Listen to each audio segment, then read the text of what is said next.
Welcome back to Kings of Columbus on the podcast. Doug Lesmerises and Bill Landis running through Ohio State football. It's like one basketball thing we're going to do. One. That's the level of interest. Actually, that's what I want to talk about. But we mostly want to talk about football. We're doing it with tech subscriber questions. 20 questions lined up, Landis. Defensive alignment, running back choices. I have something called screaming at my TV about the run game. I think that's very relatable to our audience right now. Can they learn from Air Force? CJ Stroud's success in the NFL, what does it tell us? Kyle McCord not turning the ball over. Talking about behind-the-scenes people at Ohio State that we think are interesting. The playoff race with Ohio State, Penn State, and Michigan. Our dream location to watch a game. Some dad life hacks. So we have a lot of things to run through there from our tech subscribers. If you want to be a tech subscriber, 614-662-4509. You get a link back if you send a text to that. You can try it for 2 weeks. Let's dive in. Bill Landis, this is from Ezra. Can you tell me that a back seven of Tommy Eichenberg, Sonny Styles, Denzel Burke, Davison Igbinosun, Jordan Hancock, Josh Proctor, and Lathan Ransom isn't the ultimate look for this defense? So that's a look. That's three safeties, three corners, and one linebacker. And then Justin asked a similar question. Any chance that Jim Knowles will take Tommy Eichenberg off the field on obvious passing downs and put Sonny in that place? So both those texters, one's taking Steel Chambers off the field, one's taking Tommy Eichenberg off the field. But the question is, can they get to three corners, three safeties, one linebacker, when right now there's always at least two linebackers on the field? And then the rotation is either Sonny Styles or Jordan Hancock, a safety or a corner. Does any of this make sense? Would it be specific situations, or could they get to that more generally down the line? It does make sense. I was thinking about this as I was watching the Maryland game. Like once it got to the point where Jim Knowles told us that he was willing to take Steel Chambers off the field and put Cody Simon out there, I almost immediately started thinking about Sonny Styles and whether or not you could play him at will linebackers sort of in your base defense. And I don't want this to come off the wrong way about Sonny, because I think Sonny's awesome and he's incredibly athletic. He's versatile and he's a rare kind of player. Part of me does think eventually he's going to be a linebacker. So I think you can utilize him in that way now if you wanted to. Where it's about getting your best 11, your most athletic 11, your most versatile 11 on the field. And I think the layout that's on the screen here that was laid out to us by Ezra is the way you do that. So will it happen? I am skeptical. I just don't know that they want to mess around with Sonny in that way. Like, I think they're very cognizant of, this is a kid who's 18 years old. We don't want to put too much on his plate. We have him kind of figuring out this nickel Sam position. Do we want to throw something else out there for him to do now at the midway point of the season? I don't think they would want to do that, but I don't think it's a terrible idea. Like, I am definitely in favor of the idea of getting Sonny and Jordan Hancock on the field together, because I do think they're two of their best 11 defenders. I mean, that's a dime look, right? That's what we're talking about. 6 DBs against a passing attack. I watched the Arizona USC game last week, and it was my good friend Brock Osweiler, former Browns backup quarterback, who when I started to fight with people in interviews, he was one of the first people I fought with. He kept talking about USC's dollar package. He said dollar package so many times. It felt like I was going to say, it felt like we were at a male strip club talking about the dollar package. It's like, Brock, please, I get it. You learned the name.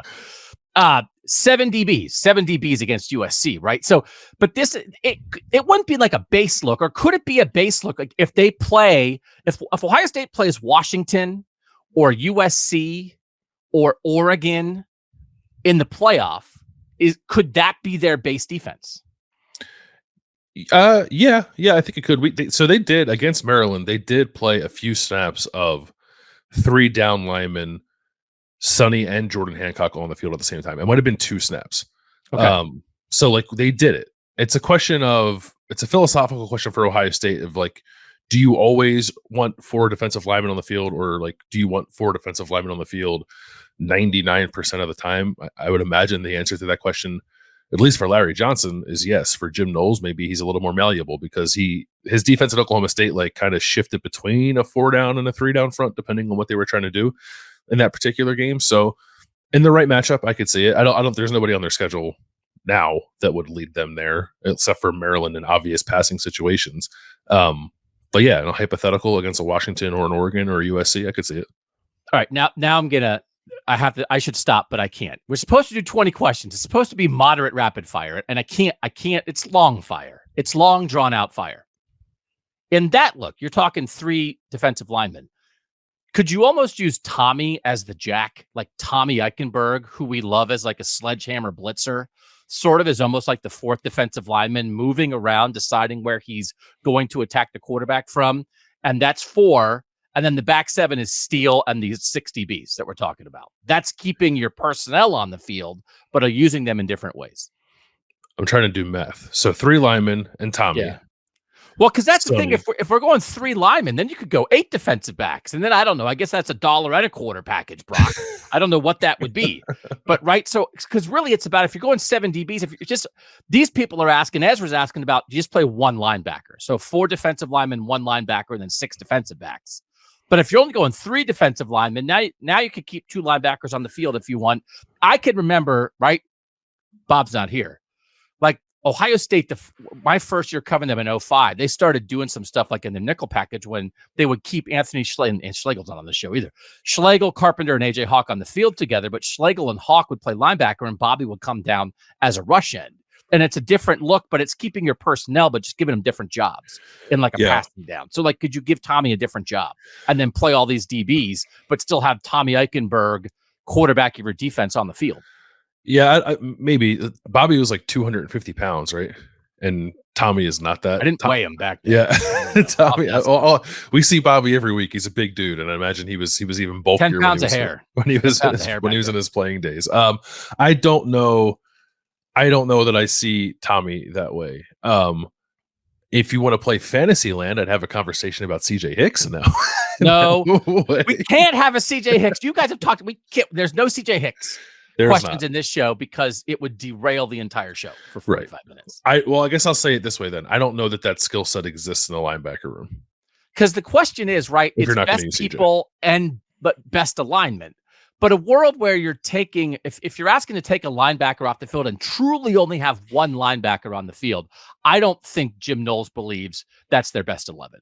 With the way he trusts Tommy Eichenberg and Steele Chambers, even though Cody Simon has taken some snaps from Steele Chambers, I think that's a lot about how much he likes Cody. I think he thinks maybe their best 11 is all 3 of those guys, but they're not going to play 3 linebackers. So anyway, I don't want to derail too much. We think maybe 6 DBs. The bottom line is right now it's an either or with Styles or Hancock. It could be a both against a passing attack later in the year, maybe. Yeah, yes, I think that's right. I guess the one thing I'll add to it is, like, if you ask Jim Knowles, is Sonny a defensive back or a linebacker? I think his answer is yes. So, no, like, he said Sam linebacker was Sonny a lot this week. He's been saying more and more Sam linebacker. Then it's like, well, he's Darren Lee. Okay, he's there. Yeah, he's a walkout Sam. That's exactly what he is. That's how they use him. Like he'll go back deep a little bit, like in the way that Pete Werner did back in 2019. But Pete was also just like a Sam linebacker who had a little bit of safety skill who could do that. Sonny, I think, is an elevated version of that. But I like skill set wise, I think Sonny is probably more of a linebacker, more of like a more modern off-ball linebacker than anybody else they have on the roster, to be honest. That's probably true. But I still remember like when Pete Werner was like, hey, he's going to be the bullet. He's a linebacker, but he's going to do safety things. And then there was at least like one play where they rotated their safeties before the snap, and Pete Werner wound up as the deep safety, and I almost fell out of the press box. I was like, this is not what I expected at all. All right. Read option question from our guy, Josh, number 2. Do you think running a read option 3 to 4 times a game with Kyle could help open up the run game better? So there's some RPO stuff in there, right? Of like you run an RPO to run pass option, and that's a version of the zone read. It's just that once the quarterback decides to keep it, then he throws it instead of runs it. So there's, right?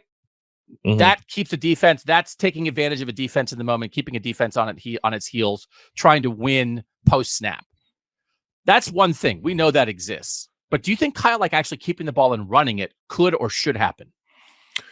I think they should mix it in. Like, I don't know if it needs to be 3 or 4 times a game. I think you need to show that because I think he can do it. If you ask, like, if CJ Stroud could pull, 4 times in his career and look okay doing it, I think Kyle McCord can do it. Like, once a game or sporadically throughout the season, just anything more than nothing at all, which it is right now. So I think so. I don't know. That's one way to do it, right? I think it could help them. If that's the question, yes, I do think it could help them. And it doesn't need to be 3 or 4 times. I think once or twice is probably enough. But I think generally they don't do enough to equate numbers when they're running the ball, whether that's quarterback read option run game or RPO. Like they do some RPO. I think they need to do more RPO. Red zone, especially. Yeah, well, that's numbers. Yeah. I'm glad that the phrase equate numbers is no longer said 9 times a press conference because we get it. If the quarterback's not doing anything, he's just standing there. Now it's 11 on 10. But is that a bigger deal in the red zone? And at least if it's a threat, like if you do it once at midfield and then you run zone read in the red zone, but you give it, is it enough of a threat to at least even it out a little bit? Yeah, I think so. I think it can slow down a defender even the slightest bit, because they ran a play, the play against Youngstown State when Devin Brown was in at quarterback and Travion Henderson scored. That play was helped by the mere thought that Devin Brown could keep the ball.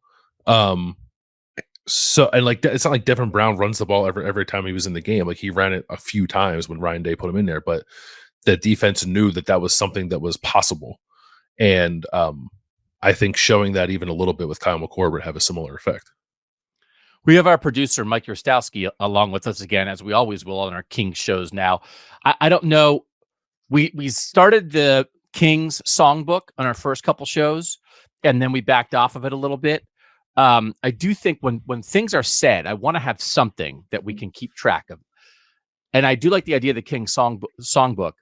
Anything more than nothing at all. You said it about the zone read, but it broke my heart, man. Anything more, come on.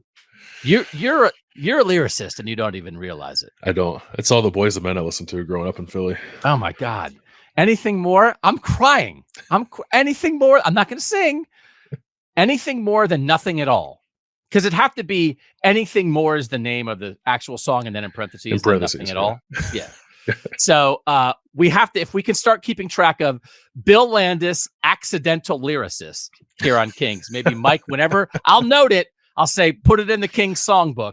And then by the end of the year, we'll have a whole album. All right. We got to take a quick break. When we come back, we're talking about Dallin Hayden because you talked about it with Ryan Day this week and got a surprising answer. We'll do it next on Kings of Columbus. All right. Back with question number 3. It's from our guy, Chris. Is it time to elevate Dallin Hayden ahead of Mayan Williams? Mayan maybe didn't look like himself against Maryland and is always banged up. Hayden could provide a running game spark like he did last season. And then I think this was our guy, Kevin. This was like a supplementary question. Not really a question, but I'd love to hear a breakdown of, oh no, this is a different one. If you could pick what running back you trust on 2nd and 3 for a handoff up the middle, who would you rank? What's your order, right? So this is, we have a question. Should you play Dallin ahead of Mayan? And I think it's related to the second question, which is sort of like, a middle yardage situation. Who do you want to give it to? So this lets us talk about Dallin Hayden, because you asked about Dallin Hayden, and the answer was basically we're redshirting him, which I think everybody was moderately surprised by. I just don't understand it. Yeah, I don't understand preserving a year of eligibility for him. Because he helped him last year. You basically gave him a full season of work last year. I think he can help you this year. There's absolutely no guarantee that he's going to be here beyond next year. I don't think Dallin Hayden is the next coming of Zeke Elliott, right? I'm not trying to overstate what he is. I think he's an effective running back and has a skill set, a vision that this offense could use at the moment. But I don't think he's definitely a 3-done kind of guy. But I don't know. It's just weird to me to keep him on the shelf because you want to try to preserve an extra year of eligibility in case he's your starting running back in 2025. That doesn't make any sense to me. Why look that far down the road when he seems like he could help you immediately is an odd decision. 2026. 2026 is year 5. Yeah. That's what you're worried about here. 6, right. Yeah. Think about how far that away that is. Yeah. So I didn't look it up for this. I will look it up, and I will either send it to our texters or talk about it on show or both. I don't know the history of fifth-year skill guys helping Ohio State. And especially in the transfer portal world, there's three things that can happen before you get to year 5. One is you go to the NFL. One is you kind of show that you're not really a starting caliber player at Ohio State. And now the third is you go to the portal. Mm-hmm. So what with offensive linemen, I get it. In year 5, sometimes the red shirt works. Redshirting skill guys, just the very narrow window of now you're good enough to really help us, but you weren't good enough to either go to the league or leave for even more opportunity. And you're year 5 at Ohio State, and we didn't have some 5-star pass you by the time you got to year 5. I can't believe it's part of the plan. Outside of offensive linemen, I would stop thinking about redshirting. I can't believe it's part of the plan. But let's get specific on the questions. Do you think Dallin Hayden should be ahead of Mayan Williams right now? I do. Yeah. I think you have a hat on a hat a little bit with Mayan Williams and Chip Trainum. And what does that mean? What does that mean? That phrase, hat on a hat. Like unnecessary. Same thing.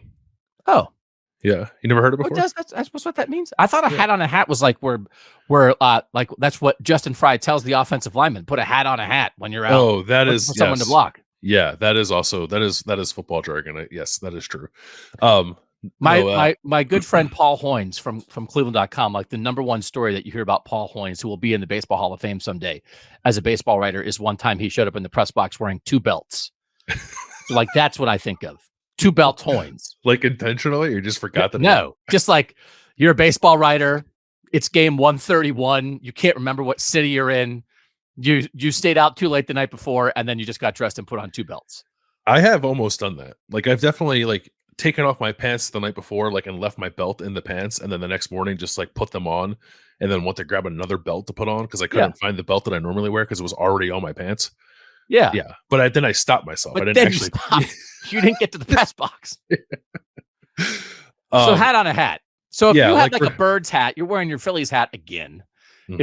If you were wearing a Birds hat on top, like at Sixers preseason camp, and you're wearing a Sixers hat on top of your Phillies hat, that would be hat on a hat. That would be hat on the hat. Redundant, I think. And it's not. I don't mean that to be.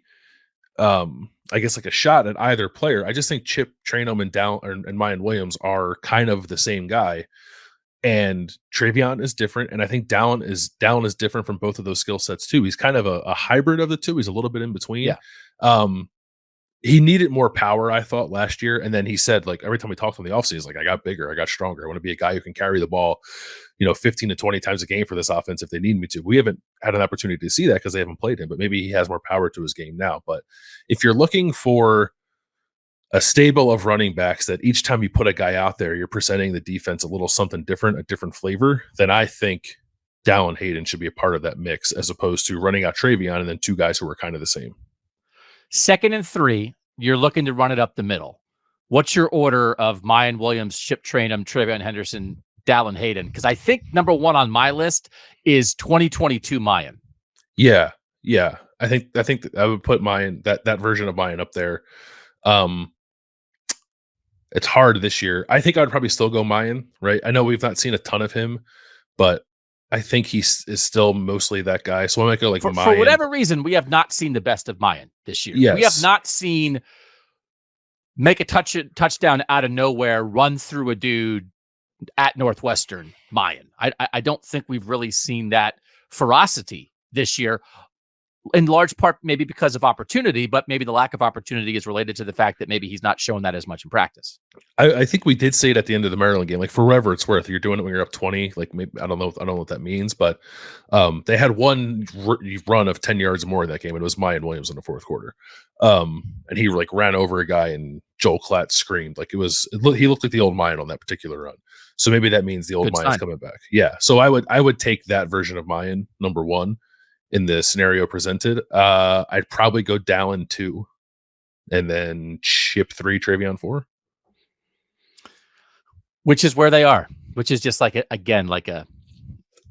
their best running back is 4th on that list. And it's not anything against him. It's just kind of how it is.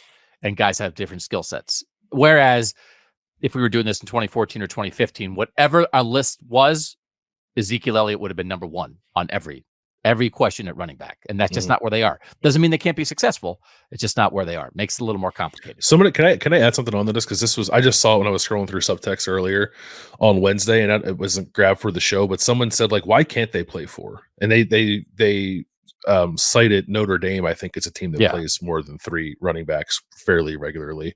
And I always say, like, oh, it's hard to play more than 3. Like, is it? Am I wrong? Like Notre Dame, right? When they're playing multiple guys, they're just kind of shifting guys in snap to snap. They're not given series necessarily, right? Are they? But no, yeah, it's snap to snap. And like, I think like with a guy like Jabron Payne, it's situational, like short yardage, low red zone. But they also I shouldn't say this. Against Ohio State, they did a lot of 2-back. I don't know how much that has persisted since then, but they ran a fair amount of 2-back against Ohio State. I don't know. I think we've just been down the road at Ohio State enough times where playing 2 has been hard, and I do think they are at a place of playing 2. I think maybe playing 3 is reasonable. 4 just, I don't know, man. That just seems impossible. What if you like package them together? Like if Mayan and Chip are the same, then like they just like travel in pairs, and we're gonna play more 21 personnel, or play 2 running backs and no tight ends and a few receivers, and it's always Mayan and Trey, or Mayan and Dallin, or Chip and Trey, or Trip and Dallin. But in a world where you're putting 5 skill guys on the field, is there ever a world where 2 running backs were among your 5 best skill guys on this team right now?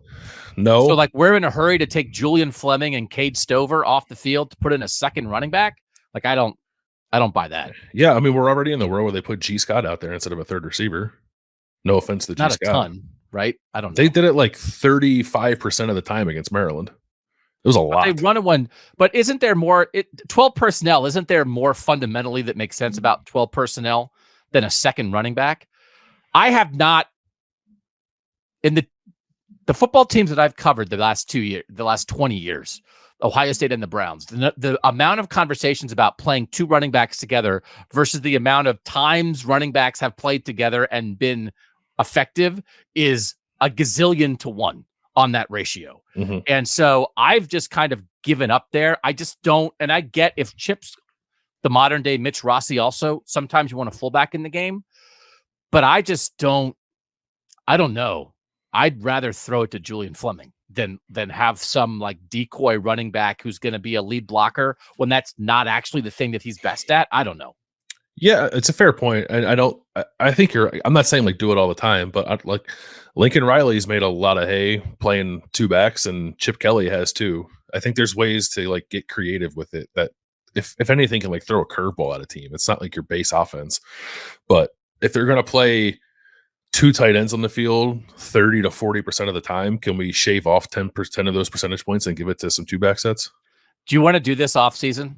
I got an off season pod for you. Do you want to do it? You up for it before I say it? You sure. Be in or out right now. Yeah, I'm in. Yeah. It's the Bill Landis game plan. And we'll name an opponent, and we're going to have you not knowing the looks, so it's not realistic, but not knowing the looks, we're going to have you call a game. And I'm going to say, you're going to call a play, and I'm going to say, okay, that got 6 yards. Now it's 2nd and 4. What's your call? And we're going to have you talk about personnel packages and the play calls, and then we'll get to the end of the show. There'll be 65 plays, and we'll break down how often you use guys and what your run pass breakdown was, and we will have a fake game with Landis on the play sheet. Are you in? I don't know that I know enough football to do that. No, you do. And guess what's going to happen? It's going to be like, wow, I did 23 runs to the boundary. I had no idea. Fog of war. Stretch. And everyone will know. It'll be like, wow, Marv got 3 targets, but you ran 2 back on 71% of snaps, and Mayan had 26 carries. Just to say I did it. Yeah. And we'll recreate. Everyone can now. People just want the season to be over so we can get to the May pod with the fake Landis game plan. All right, let's talk about offensive line because people are screaming. This is question number 4. It's from Cody. Cody here. While the obvious weakness of this team is the O-line, do you think the issues of getting to the second level are fixable and teachable, Or is this group limited in doing what they can do in that area? And this is related. This is Lloyd is screaming. Should I expect anything different in terms of play calling with this offensive line, or should I just deal with it and stop yelling at the TV like a madman every time our den full of people can call the play out before the snap? So like there's the things that there's some play calling frustration that absolutely I think is linked to what they're trying to do or think they're able to do or they're trying to work out on the offensive line. So the bottom line is, yes, it's a play calling discussion, but it's about, is this line going to get better? And if they're trying to get better at something, is that going to work, or are they what they are and they should just like accept that and start calling the best plays they have? Yeah, I mean, I think the answer is a combination of all that, but I do think like some of the issues with getting to the second level, which I know like people are, I think, acutely aware of now because Joel Klatt talked about it so much during the broadcast, and rightfully so. Like it was a major part of that game. I'm glad that he highlighted it. I think some of that is fixable. Like some of it to me, this looks like technique stuff where they're not like good enough with their hands or good enough with their angles or good enough with their pad level. And the more I've been thinking about it, and I'm not trying to say like, oh, that was a better game than I thought. I thought like, I don't think this offensive line is a tremendous run blocking unit. I thought that was a particularly bad game. I don't know if that was indicative of who they actually are, or if they just like collectively had an off day and maybe there's room for it to be a little better than that. Without like a hyper fixation on it. Maybe they just come out and like, I don't know, sleep better the night before and play better the next morning. But there's stuff with like their hand placement, I think in particular on some of these like wide zone runs, they're just not doing a good enough job of comboing the initial blocks and then getting up to the second level. And it feels like everyone is sort of getting stuck on that initial block. And by the time they like feel like they have that figured out and like, okay, I'm ready to go up to the next level, like the play's dead. So I do think that's fixable. But the issue with it is that this is not new. Like we saw that, we've seen this from the start of the season. And the fact that it looked maybe the worst it's looked all year in the 5th game of the year is a little, I don't know, bothersome to me. Fixable this year? Like it's one of those things that guys get better over time. I thought this was sort of what Josh Simmons was at San Diego State. Right? That like if it was right in front of him, he was okay. But when you start going beyond that, it felt more difficult. You had in, Carson Hinsman is young. I don't know if Josh Fryer's like the most athletic tackle in the world. I think sometimes like if he's run blocking a guy right in front of him, I think sometimes it looks pretty good if you're asking him to move. We talk a lot about athleticism in the offensive line. They don't look particularly athletic to me the way they're playing. They certainly don't look confident. And so when you compare it to Notre Dame, when you compare it to Maryland, when you see other offensive lines getting out in space, knowing what they're supposed to do, and then attacking that with confidence, it's a stark contrast, man. That's the thing. It is just, and I don't know why they're not getting to the second level. Is it physical or is it mental? But there's a lot of plays where it looks like they're uncertain and they're almost like tiptoeing a little bit. And like that, again, that they've talked about, we need to play with more violence on the offensive line. And I thought that was an incredibly unviolent, disviolent, non-violent offensive line game because they just don't seem sure of themselves. So I'm curious what you think of this. So, like, I think they need to run more man blocking schemes, gap blocking schemes, like pin pull plays. And throughout Ryan Day's tenure, they have been not exclusively a zone team, but a heavy zone team. This year, they are running gap schemes like 33% of the time, which is a not insignificant uptick in the frequency with which they use those plays, which tells me they know they're better. They're better at that because they're doing it more, but they don't want to fully let go of the stretch play in particular that is like the bread and butter of this defense. But do you agree? Like if we see that dramatic of an uptick, does that tell you that they know they need to do more of it, but they're like just hesitant to like fully embrace that idea? They're creeping. I think they're creeping toward that. I would not be surprised if that percentage continues to rise, and by the time they get to the Michigan game, it's significantly higher, right? They want guys in space because typically they feel like they have athletic backs and athletic linemen, and they want guys in space, and they feel like they have an athletic advantage against opposing defenses more often than not. Is that why they want to do that? Yes. Because you asked Ryan Day about that this week. Yeah, that's part of it. It's like using the full width of the field is one thing. Using the wider college hashes to your advantage is another. Like that's why they run into the boundary so much, because college defenses still tend to shade their defense to the wide side of the field, even if the ball is on the hash. Like you think you can get an advantage going out to the short side of the field in that way. Just there's so much ground to cover on the other side. Like you don't want to be left shorthanded over there.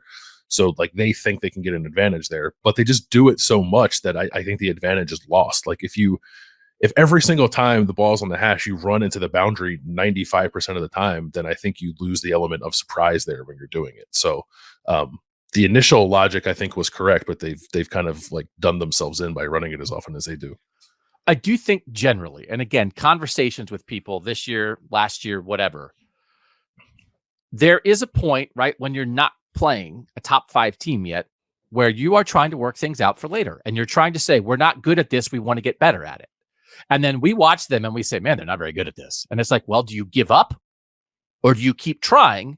Because by the time you get to Penn State, Michigan, the playoff, you want to be better at it. Last year, I know that they were like trying to work out the run game, even as it felt like they were banging their head against the wall at times, because A, they're trying to get better at it, and B, they're just trying to put it on film. And then I don't think it was the idea that they got to Georgia and threw it.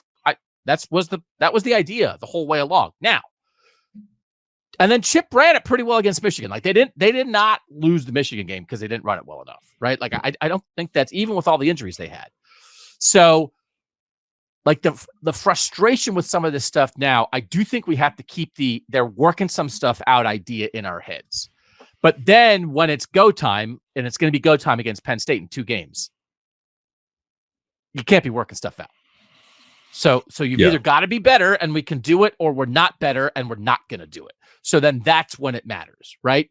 But I do think it's possible that they're going to run the zone run plays much less again. We might come on the post-game show after Penn State and you might be like, man, that was like 70% gap scheme in the run game, right? I think that's very possible because they never got to the place they wanted to get. And then what was Penn State time? They've got to do what they do best. And they know that.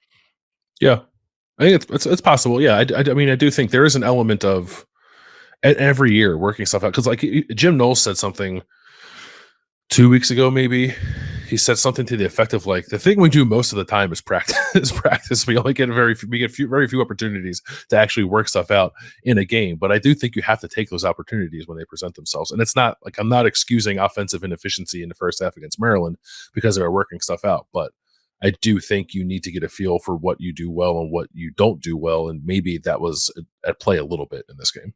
I don't think they're going to get good at blocking up those zone looks with this offensive line this year. Nope, neither do I. So I think they'll have to I think they may come to that conclusion after Purdue and then decide what they can and can't do. All right, another break. When we come back, guess what? More offensive line talk on Kings of Columbus. More offensive line talk with our guy Daniel. How can a program like Ohio State, who recruits so well, fall so behind when it comes to offensive line talent? What is the recruiting gap at that position versus Michigan? Why are they so much better up front? And then this is a little bit of piggybacking on that from Kurt, who came back. He said, I came back from my summer football podcast hiatus only to discover that Doug was no longer at the other podcast. I was happy to find and now follow Doug to the podcast. What a surprise that I would miss Doug's football insight, opinion, and high-pitched voice. Yeah, that's the thing about me. I get in your brain. You don't think you're going to miss me? Landis didn't think he'd miss me, then he did. But he also asks, with the O-line woes this season, will Ryan Day finally go against his philosophy and go after the very top offensive line transfer portal guys? So Michigan is an easy comparison, and it's a valid one. It also is like, it's hard. You could be at Michigan and be like, well, how come Michigan doesn't have the receivers that are as good as Ohio State?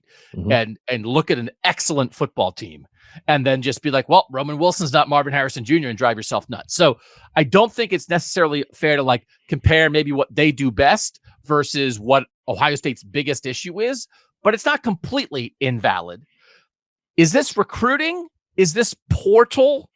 How big do you think is the gap between Ohio State's offensive line talent right now and Michigan's, and why is it there? It's funny because if you look at the raw recruiting numbers, Ohio State is far better. Like in just terms of like player rating and like 247 Sports Composite and like star rating and top 100 players or whatever. Like I looked at the starting five for both teams before we started doing this. The average player rating of Michigan's 5 offensive line starters this year, and they've like kind of settled on a 5 now, is 0.8937, and that's like 247 composite math. That's like a low 4-star prospect. Okay. Ohio State's is 0.9319. So it's like significantly higher. That's like a mid-tier, closer to higher end 4-star prospect. So, which I think probably speaks to the difficulties of actually evaluating high school offensive linemen more than it does anything else, which I think Michigan is excellent at and Ohio State has not been so good at. I think that is the difference. Michigan is incredibly successful at identifying the right offensive linemen and then developing them well to run their system. And I think they're looking for a different kind of offensive lineman than Ohio State is, which is why Michigan has like 2 kids from Ohio in this current recruiting class that Ohio State never offered and didn't appear to give much of a look to, and Luke Hamilton and Ben Roebuck. They're like bigger, like less athletic linemen, but just like kind of road graders. And Ohio State, I think, very clearly wants a more athletic type of offensive lineman. So they didn't take those guys. They took the Armstrong twins who look like linebackers. So there's a philosophical difference there too in the types of players you're looking for. But I honestly just think Michigan is way better at finding the right guys for their system than Ohio State has been the last few years. And that's development and identification. And then the portal question, though, Michigan, their top 6 offensive linemen, 3 of them are portal guys this year. Drake Nugent, the center, and then Ladarius Henderson and Miles Hinton basically have been splitting one of the tackle spots. Nugent and Hinton are for Stanford. Henderson's from Arizona State. They're all better than Josh Simmons. I mean, that's just, I don't think anybody would question that, at least right now, even if Ohio State thinks Josh Simmons maybe is a better prospect down the road. Oluwatimi last year was the best center in the country. He was a portal guy. Mm-hmm. Should Ohio State be making up ground in the portal here on the offensive line? And do you think it's philosophical, or I don't know, they kind of went after some dudes and just didn't get them on the offensive line portal world this year? I don't know. They did. I don't know like how aggressive they actually were in that. They seemed a bit too passive, in my opinion. Like AJ Cornelius, who's now at Oregon, is like one of the better offensive linemen in the country this year. They didn't get him. They did look at. I think they looked at Miles Hinton and Walter. I think it's Roos. Is it Rouse or Roos? Who's at Oklahoma, and like everyone's losing their stuff because he blocked 2 guys on one play against Texas last week, which was actually kind of awesome. But I never felt like they really put the full court press on any of those guys because they wanted to see like if Zem Mohalski and Tegra Shabola could develop into starter caliber players over the course of the spring. And then that didn't happen. So then they had to go get Josh Simmons. Josh Simmons was rated rated higher on like the interior offensive line transfer list than Drake Nugent for some reason. But if you like watched them play last year, you knew that was wrong.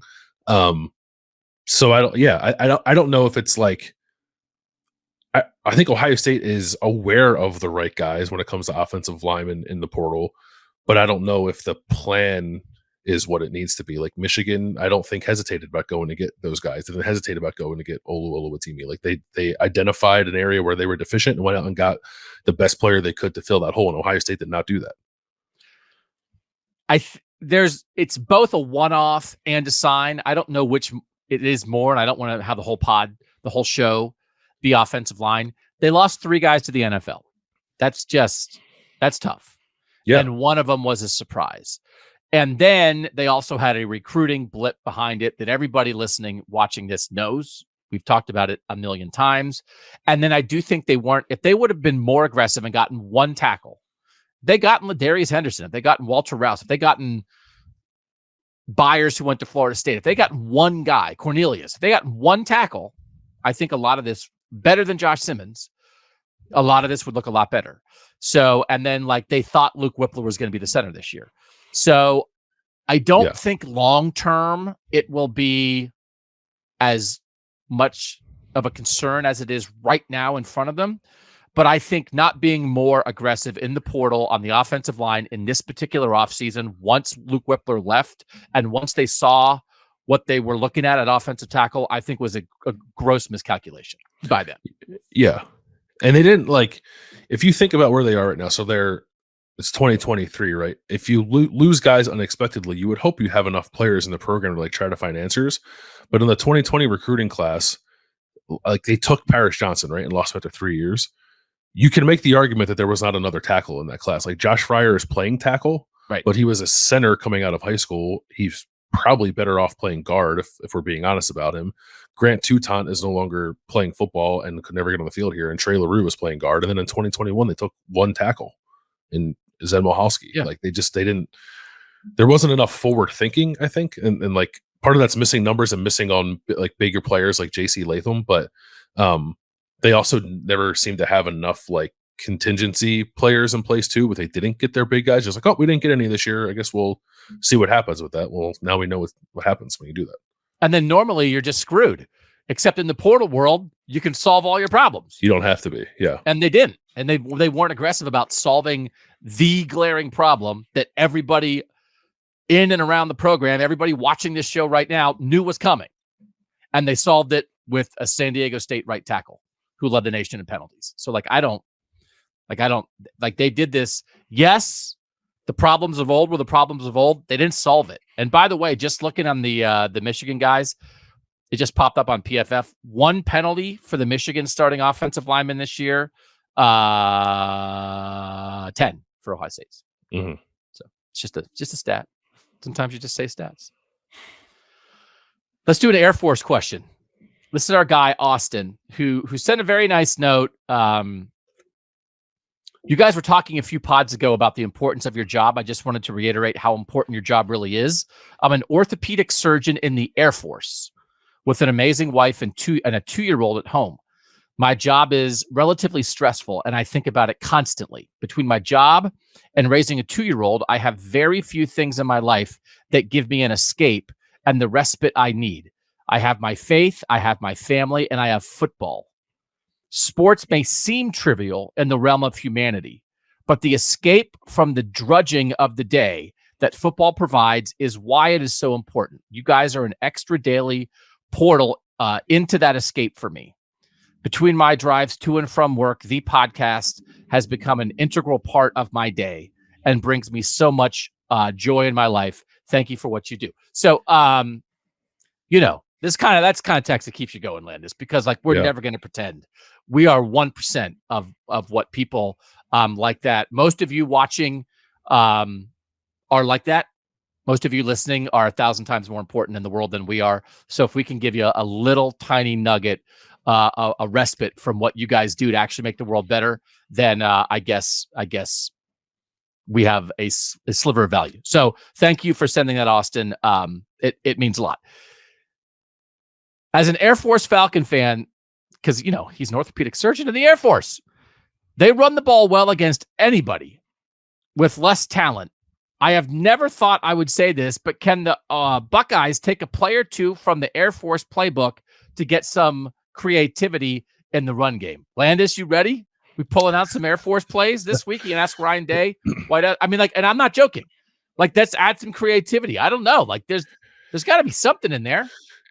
There is. First of all, I meant to mention this on Kings of the North, and I did not. Huge game this week, Air Force and Wyoming, the Northern G5 banger of the week. Yeah, which is that's a great segment for Kings of the North. Yeah, we'll add that. Bowl game, Northern G5 banger of the week. Yeah, winner there. I think in a good spot to get the G5 New Year's 6 bid. And I hope for Austin's sake that it's funny. So this Austin likes Air Force, and the Austin that we work with is a huge Wyoming guy. Yeah. He's from Wyoming. Dueling Austins. Yeah. Yeah. Like, are they going to suddenly start doing triple option stuff? No, I don't think so. It's like a personnel thing, right? And the thing with like the service academies is like it's in the walls there, man. Like that is what their program identity is, and it's not the case at Ohio State. So are there some schematic stuff that can be triple option adjacent that I think Ohio State could potentially get into to sprinkle a little bit of creativity into this run game? Probably.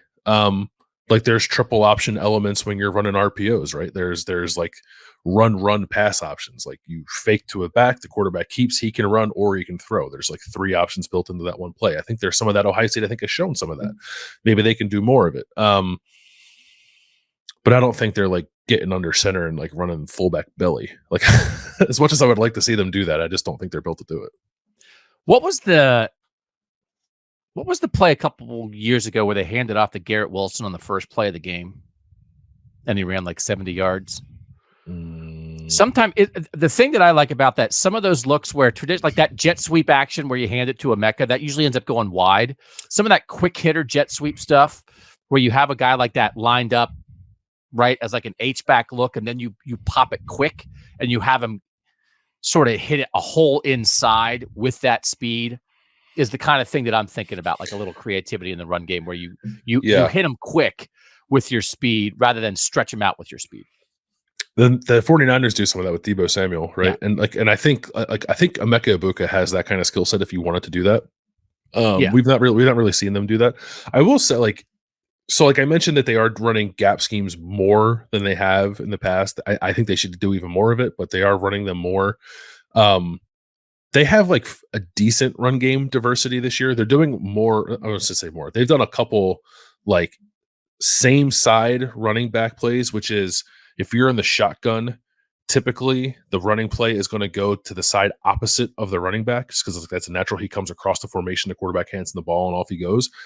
And you can switch that up by handing it off to the running back, and he stays on the same side where he was initially lined up. And I think like Trip Trainum's 40-yard touchdown that he scored against Western Kentucky, I think was the same side run. That's something that UCLA did a decent amount of. And when Justin Fry came here, myself and some others wondered, like, might Ohio State sprinkle some more of that stuff in? They did it like one time last year in the Michigan game with Chip Trainum. Maybe that's another way they can get creative. So like they're not totally banging their head against the wall and just running stretch, hoping it works. But yeah, they can be more creative. And I think if they want to watch, some of these Air Force teams or Tulane or anyone who operates in a triple option world, I think that could be helpful. And this is related to it. Zach was asking, he said he was watching a game and they were talking about this. He can't remember what game it was. The team was running the ball unsuccessfully, wasn't getting anywhere, but the commentator made a comment. It doesn't matter if it actually gains yards because it keeps the defense honest. It made me wonder how little you would need to call run plays to make the passing game work. So there's like the idea that Zach's bringing up here, which is like, hey, we want to get creative with Air Force, or like you still have to call run play. Like, are bad run plays useful? That's my question for you, Landis, based off this, which is tied to this. Well, yeah, that's the thing people always say about play action, right? It's not that you have to be a super successful. True. That's not true, right? It is. No, I think I don't know. It's true for Ohio State. They're not good at running the ball, but when they run play action, it works. So. No, but I think you could come out and run 90 pass plays, but still run play action on some of them, and you'd still freeze linebackers. Like the point of, I think people have proven that you don't have to run for play action to be successful at all. Not even run well. You don't have to run. You don't have to run at all because linebackers are just always going to step forward. It's instinct. It's innate. It's from the amoebas. Yeah. When we climbed out of the abyss, we climbed out, and when you went to that first amoeba, if you faked a handoff to the amoeba, he can't. I can't. Oh no, it's a fake. They literally have not run in a month. Your body just freezes. Yeah, I think people have proven that statistically. You don't have to. But what about, like, I don't know, is keeping the defense? I don't really want him to throw it 90 times. Yeah, you just want him to throw it like 80 times. 80 times. Yeah. You want to keep the defense. You think that run game is important for keeping the defense honest. Bad run plays still matter. Yes. Your short answer is yes. It's not even that bad run plays still matter. I think you need to have some functionality running the football, because especially in a world where you don't have a running quarterback, like you need to be able to finish drives, and it's hard to throw the ball when you're on the 4-yard line. All right, let's talk about CJ Stroud. This is from Will Carr. 4 weeks into the NFL season, this is actually old. We're 5 weeks in now. I saved this for a week. CJ is showing all the superpower traits we saw as Ohio State fans. Do you think there was some meat left on the bone with CJ in terms of Ryan Day not opening up the offense more and more often during CJ's career, other than the Peach Bowl, Will says? And then this is from TF. Does CJ's early success in the NFL make you feel more optimistic about Kyle McCord and what he could become over the next 2 seasons? So like that idea, right? I think there's that CJ had a slow start and then became what he became, both in college and the NFL. You know, that's the Kyle question. But also, is there a world that you would say they didn't get everything they could have out of having a guy who is having almost as good a start as a rookie NFL quarterback as anybody ever has? Did Ohio State not maximize that? I mean, I guess if another way to say that question is like, did they not throw the ball enough last year? Then my answer would be yes. CJ Stroud played one fewer game in 2021 than he played in 2022, and he had like 50 more pass attempts in 2021. So yeah, I do think there was more meat on that bone. It's the same conversation we're having now. Do they run too much? But it's amplified last year because they had I think a generational thrower of the football. It's not even like, I'm not talking like greatest quarterback conversation, just like processing ability, accuracy, anticipation. There have been few, I think, as good as CJ Stroud at doing that at the college level, and now he's showing it at the NFL level, which I think is going to make him special there too. So, yeah, they probably did not use that as much as they needed to. Does it do anything as far as I view Kyle? Like, I don't know, because I don't know that Kyle has those skill sets, right? Like, it's not. I don't want to say that CJ's generational doing those things, and then it's like, oh, Kyle can do it too, because like that flies in the face of what the word generational means. So I don't know. I think like it can make you feel more confident about Ohio State's ability to develop quarterbacks, I guess, but I also kind of feel like CJ showed up that way. So I don't know. I think generally CJ had a slow start to his career and then was awesome. I think that could be applied to Kyle, right? Yeah. If you feel like it took a little time for Kyle to round into form, and then even we thought maybe he'd come out gangbusters after the Notre Dame win, and it wasn't that in the first half at Maryland. I think that general idea of great players sometimes have slow starts, I think that can apply. The specifics of applying it, I wouldn't. Mm-hmm. I agree with everything you said. They're different players, and CJ is rare. If you're expecting those traits to pop up in any Ohio State quarterback to that degree in the Ryan Day era, I think you're just going to be holding your breath for something. If they beat Michigan either year, I think CJ has a Heisman. Mm-hmm. So the conversation really about like, did they leave something on the bone with CJ is they didn't beat Michigan with CJ as a starting quarterback, and they didn't win a national title or a Big Ten title with CJ as a starting quarterback. Was that an active thing that, they didn't let this generational processor accuracy quarterback go win the Michigan game for them? That I don't think is true, because he threw for like 350 yards in both Michigan games. And I think the reason they lost to Michigan are all the reasons we talked about a million times. A lot of it is that Michigan's very, very good. And sometimes very, very good players like don't win national titles because there are other very, very good players. So if USC doesn't make the playoff this year, will they have left something on the bone with Caleb Williams? Like, I just think it's a difficult conversation. Generally, should they have thrown it more last year? Yes. Do I look and say, oh my God, like they wasted CJ Stroud? I mean, that just gets into our conversation of, if you don't win a national title, are you a failure? Which is, I'm going to pick up my microphone and throw it out the window, because like that, we can't live that way. He had a great career here. Could he have a Heisman and or a national championship? Absolutely. If you run it back 100 times, does he have a Heisman? At least, does he have a Heisman more often than not if you run it back? I think yeah, actually. If you run it back, does he have a national championship? More often than not? Yeah. Like, Marv doesn't get hurt, Kate doesn't get hurt, you make the field goal, like all that kind of stuff. Like, yeah, I actually do. Like, I think there was some just like good opponents, weird stuff. But I don't know that we would look back and say they wasted CJ Stroud. I don't think that's a fair way to look at CJ, to look at the program, or to have hope in your heart. Yeah, I agree with that. I think there is some thought in the back of maybe not every Ohio State fan's mind, but some, that like if CJ had played against Michigan in either game the way he played against Georgia, they would have won those games. I think that's fair. Now they also, so So it's one of those things. Everybody has good traits and bad traits. Everybody has things they're better at. It goes back to sort of like the things that CJ is doing so well now are the same things he did well at Ohio State. But he's not necessarily asked in the NFL. They don't really want their starting quarterback to like lower his shoulder and run over a linebacker. You're making too much money.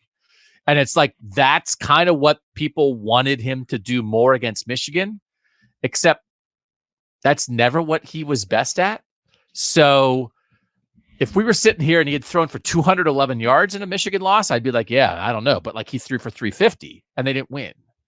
Maybe because they needed the Georgia stuff, shake off a sack and throw a touchdown, whatever. Like that. I don't know.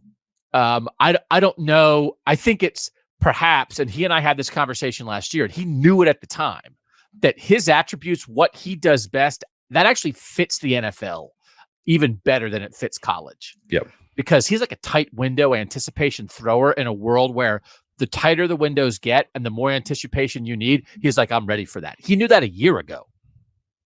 And he was right. But in college, yes, you need those attributes, but like sometimes you also need to lower your shoulder and run over a linebacker, and he's just never going to be that. Yeah. So I think the world changed enough, and the way the world changed for him is accentuating everything he already did the best. And it's minimizing the things he didn't do as well. And so I think that's part of why he's risen up, but he's the guy he always was. Yep. Another quarterback conversation before the break. This is our guy, Matt from California. Shouldn't Kyle McCord be getting more credit for not being turnover prone? Only having one interception, and even that one was forgivable. It was on 4th down. So far this year is a huge reason we are 5-0. It's also kind of like the reason he's the quarterback. Now, he could have been picked on the Notre Dame drive. He wasn't. But I do think he's pretty good at that, and probably we should be noting that because I know who is noting it, Ryan Day. It's a weird thing, right? Because I think the question is right. Maybe he should be noted for that. He's not given enough praise for it. I also think the thing that makes him that also might make him a little more hesitant as a passer than he needs to be.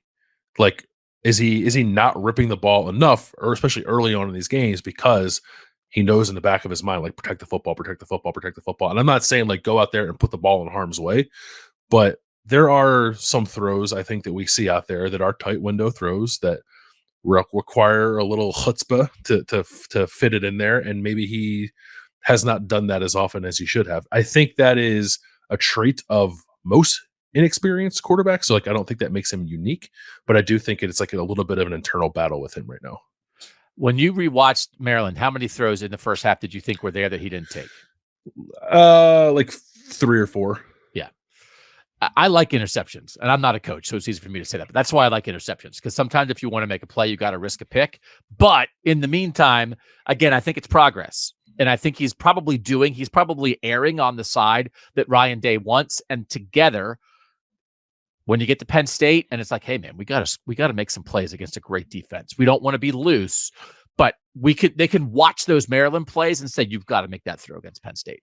You've got to make that throw against Michigan, right? I'm not going to be mad at you. Like, you've got to take them when they're there. Don't see ghosts. Don't be so afraid of it. But I understand the progress. But in the meantime, yeah, one pick for a new QB is good, which is related to this question from the 330. Do you still have any pause when thinking about how the quarterback competition played out? Do you think Kyle has proven why the game snaps were so lopsided and not really a competition at all, from the 330? And I think this like turnover conversation is linked to that. I think what we're seeing is kind of why it went the way it did. Yeah. It's hard to say, right? Because we don't, like, what would Devin Brown had done if he was given the ball with 90 seconds left against Notre Dame and had to go score a touchdown? Like, I don't know the answer to that, but I know that Kyle delivered.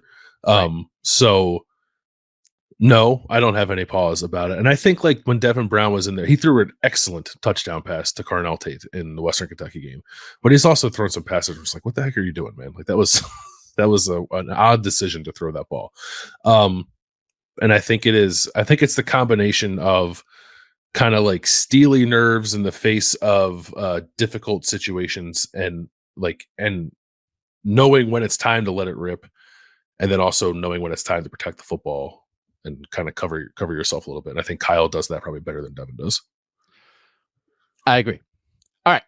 When we come back, we're going to go a little faster through this last group of questions here. We're going to do that next on Kings of Columbus. Doug and Bill on Kings of Columbus, taking questions from our tech subscribers. If you want to be a tech subscriber, great opportunity. It's a 2-week free trial. You send a text to this number, 614-662-4509. You get back a link. You sign up. It's $6 a month, but it's free for the first 2 weeks. And if you don't like it, you just type stop in your text and you're out. You never get charged. Also, we would take reviews. Like on Apple Podcasts is probably, I guess, the best place to do that. And we don't ask for 5-star reviews because I don't want to tell you how to review us, but we're always there for your feedback. What you think of this show, what you think of the podcast daily, what you think of Bermanology, what you think of the post-game show, everything we do, we'd love to hear what you think here on the podcast. This is our guy, Kevin.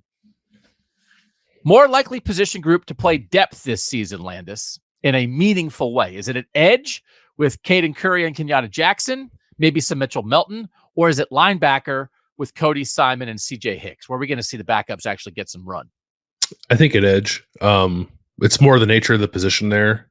And I think it was forecast a little bit with how much Caden Curry played against Maryland. And like even Kenyatta Jackson saw a little bit of an uptick in meaningful snaps against Maryland. So I do think we could see more and more of that. But Cody Simon is like playing the most of all those guys right now. I don't know if we're going to get to a timeshare with Cody Simon and Steel Chambers, but they are like rolling Cody Simon in for full series at times here. Do you expect that to continue? The CJ Hicks thing, Jim Knowles kind of just put the kibosh on that.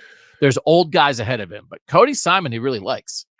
Yeah, I mean, I took this question as being like, is CJ Hicks going to play more, or Kenyatta Jackson and Caden Curry going to play more? So, look, my answer is Caden Curry and Kenyatta Jackson. Yeah, I think Cody Simon is part of the plan. They need to be careful with that. I think like I'd have no problem with him being on the field on like rundowns when you think you're going to get a run call. He was on the field for a few third downs against Notre Dame that I did not like. So they need to find the right balance there, I guess. But yeah, I think Cody Simon could end up playing more than Kenyatta Jackson and Caden Curry. Yeah. Did you think Caden Curry gave him something in his snaps last week? Like something different than what they're getting? Yes. I think he's a tough matchup because of his size. And like the motor thing is real. Like he just doesn't stop moving. And I think he does things too, even if he's not winning or getting after the quarterback, he does things that like preoccupy whatever side of the line that he's on and free other guys up. I'll be curious. Like, it doesn't feel like, I mean, Notre Dame was going to throw it, but if they got to a team, if they got to Michael Penix, if they got to Caleb Williams, I do feel like maybe Kenyatta Jackson would play more, right? Where they're just going to drop a quarterback back there and rip it. And you're just like, just get to him. You got to get to him. We have to get to him before he throws it. And the run game is not nearly as much of a threat. They have not faced that yet. And I feel like that's limited Kenyatta Jackson a bit. I think that's right. I, as a counterpoint to that, I would say this: if you're not only looking for more pass rush, but you're also a little worried about a quarterback's escapability and playmaking, I think Caden Curry might be more of your guy because I think he's a better spatial athlete than anyone else they have. Interesting. Maybe aside from JT.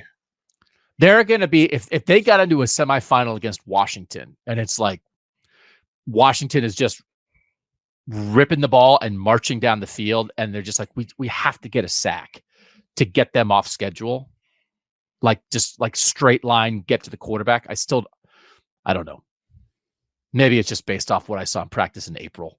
I still wonder if Kenyatta Jackson's not their best chance in that situation. Yeah. All right. Show lyric question. This person is working out from the 419 is working out show lyrics for Kings of the North. Now, as you guys know, this is Kings of Columbus. This is all Ohio State. We do this midweek. We do Kings of the North early week on Mondays, typically. That covers all 28 teams in Northern football that we claim. We are working towards Kings of the North 5 days a week. We will have a song. We will. Because I need a song. We need a song. I love songs. I'm not going to sing it. But from the 419, I think this person, Landis, also sent music, but like it didn't come through exactly. But here are the lyrics. It's the Philly Billy French Vanilla and the Kings of the North on your screen, the South can cram it up their cram hole, but if you're from the North, welcome to the show. I think that's the right vibe. Definitely. Yeah. I would, maybe we need a little more like rhyme play in there, but yeah, definitely the tone we're looking for. I think it hits the 4 things that we need to hit in the lyrics, which is Philly Billy, French Vanilla or French Vanilla. We'll work that out. So that's 2. Kings of the North, you got to say the name of the show, and cram hole.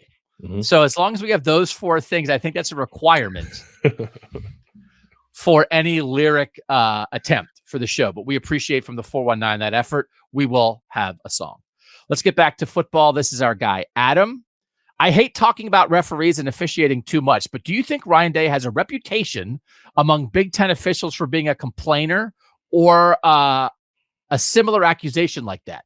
It seems like he has gotten more penalties and warnings than other coaches on things like sideline warnings, and it also seems like a disproportionate amount of replay reviews and close penalties have gone against Ohio State. I don't know if he just gets asked about it more on Tuesdays. Maybe all the other coaches get asked about it too. We just aren't there. Maybe he's willing, even while non-answering, to answer with his non-answer. I don't have a firm grasp on this. I think this is springing out of he got a sideline penalty, right? That was a little bit unusual. What do you think about this? He needs a better get back coach. Is it Quinn? I think it's Quinn Barham. I think it's Quinn Barham. Yeah. Oh, it's not Quinn Temple. Yeah, or maybe it's not Quinn. Oh, I don't know who it is. No, it's not Quinn. I don't believe it's Quinn Temple. All right. We got to get on the get back. Quinn Barham is not at Ohio State anymore. It's not Quinn Barham. He's at Coastal, right? Yeah. Yeah. Big win for Coastal, I think, on Tuesday night. Tim Beck's at Coastal. Do you think he's got a thing? Like, do you think the refs are out there? This is the question.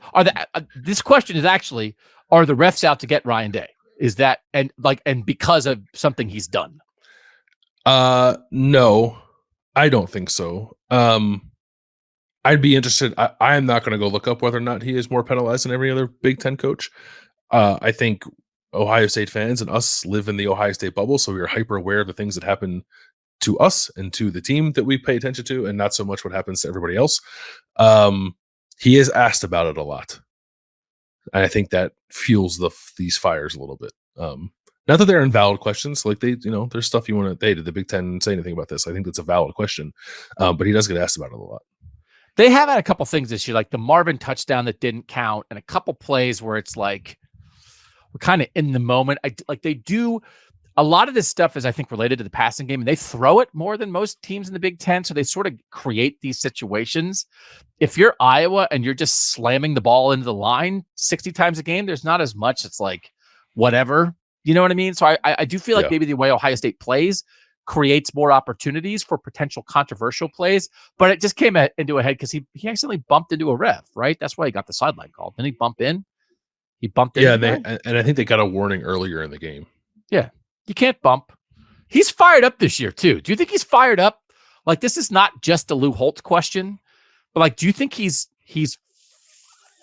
fired up? And then if that means you bump a ref every 8 games because your coach is into it, it's part of the deal. He does seem a bit on edge, yeah. Good on edge or bad on edge? Bad. Oh. All right, that's another pod. We'll move on from that. Let's talk about show lyrics again. We're not actually talking about show lyrics again. This is Justin. This is, again, one I saved from last week. He was talking about Austin asking Jim Knowles a question last week, and Jim Knowles was like, man, I can't tell you now, but we can have a cigar in the offseason and talk about it. Justin says, every time I hear Knowles talk, I end up saying to myself, he's an interesting dude. I love to get a glimpse behind the curtain with people like this. Of individuals in the program we don't get to know much. I'm curious if you guys have any people behind the scenes that have made a big impression on you as very interesting, or a thoughtful person who brought a lot to the program. So is there somebody that maybe isn't on the radar that you're like, yeah, this is an interesting person? Yeah, I don't know. I mean, I thought he's not there anymore, but I thought Riley Jeffers was a sharp guy. He's now at UAB. He got hired to be the tight ends coach there, but he had an interesting background. He was a long snapper. And then his dad was the radio sideline voice for Notre Dame forever. So he had interesting perspective on college football. that I appreciated talking with him about. In the program right now, I wouldn't say that I really know anyone on that particular level. There are people who I think do important behind the scenes jobs that don't get mentioned a whole lot. Like Aaron Dunstan, I think, is one, the on-campus recruiting director. Like, I think that is an incredibly, incredibly difficult job that does not get talked about enough. The importance of it does not get talked about enough, and like just like day to day, how hard that is, and especially on Saturdays, like wrangling all the visitors that have to come to Ohio State. And I think she does a good job. So I guess I would want to shout her out too. That recruiting staff in general, I think, like Mark Pantoni is like a household name by this point. But he has an army of people helping him run that department that are incredibly important to the program. That's a really front-facing position, and sometimes you can tell just like from the social media interactions that someone like Aaron Dunstan, they really connect with the families, and it's so valuable. So I do think that's a really good person to bring up, and they've had good people there over the years.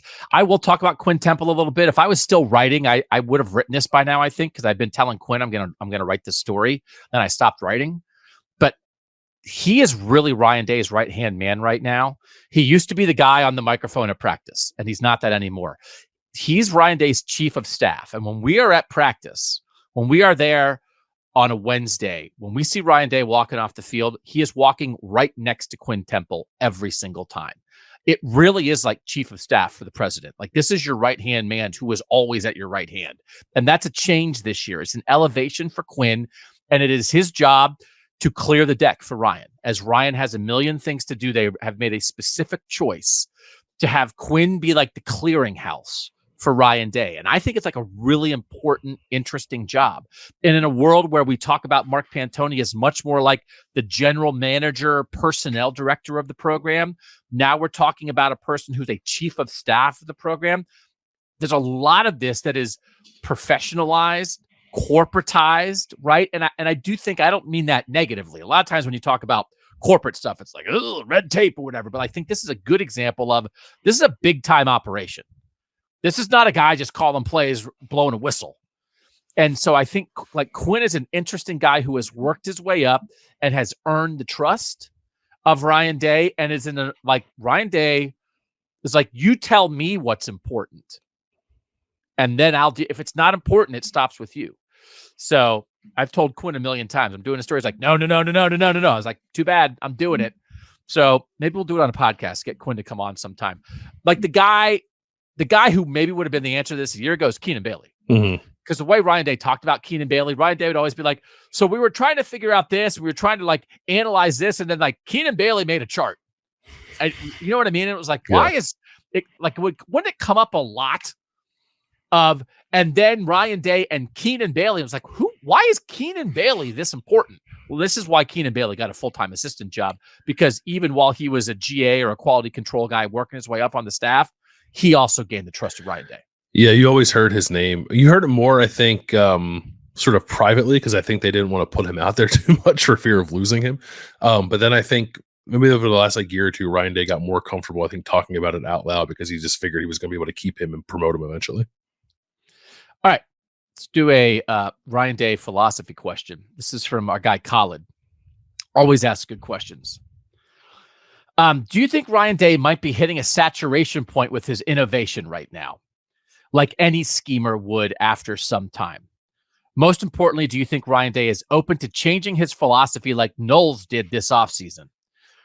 What do we think about this idea? And actually, Khalid asked about Joe Philbin, and then we had our guy Kurt also ask about Joe Philbin.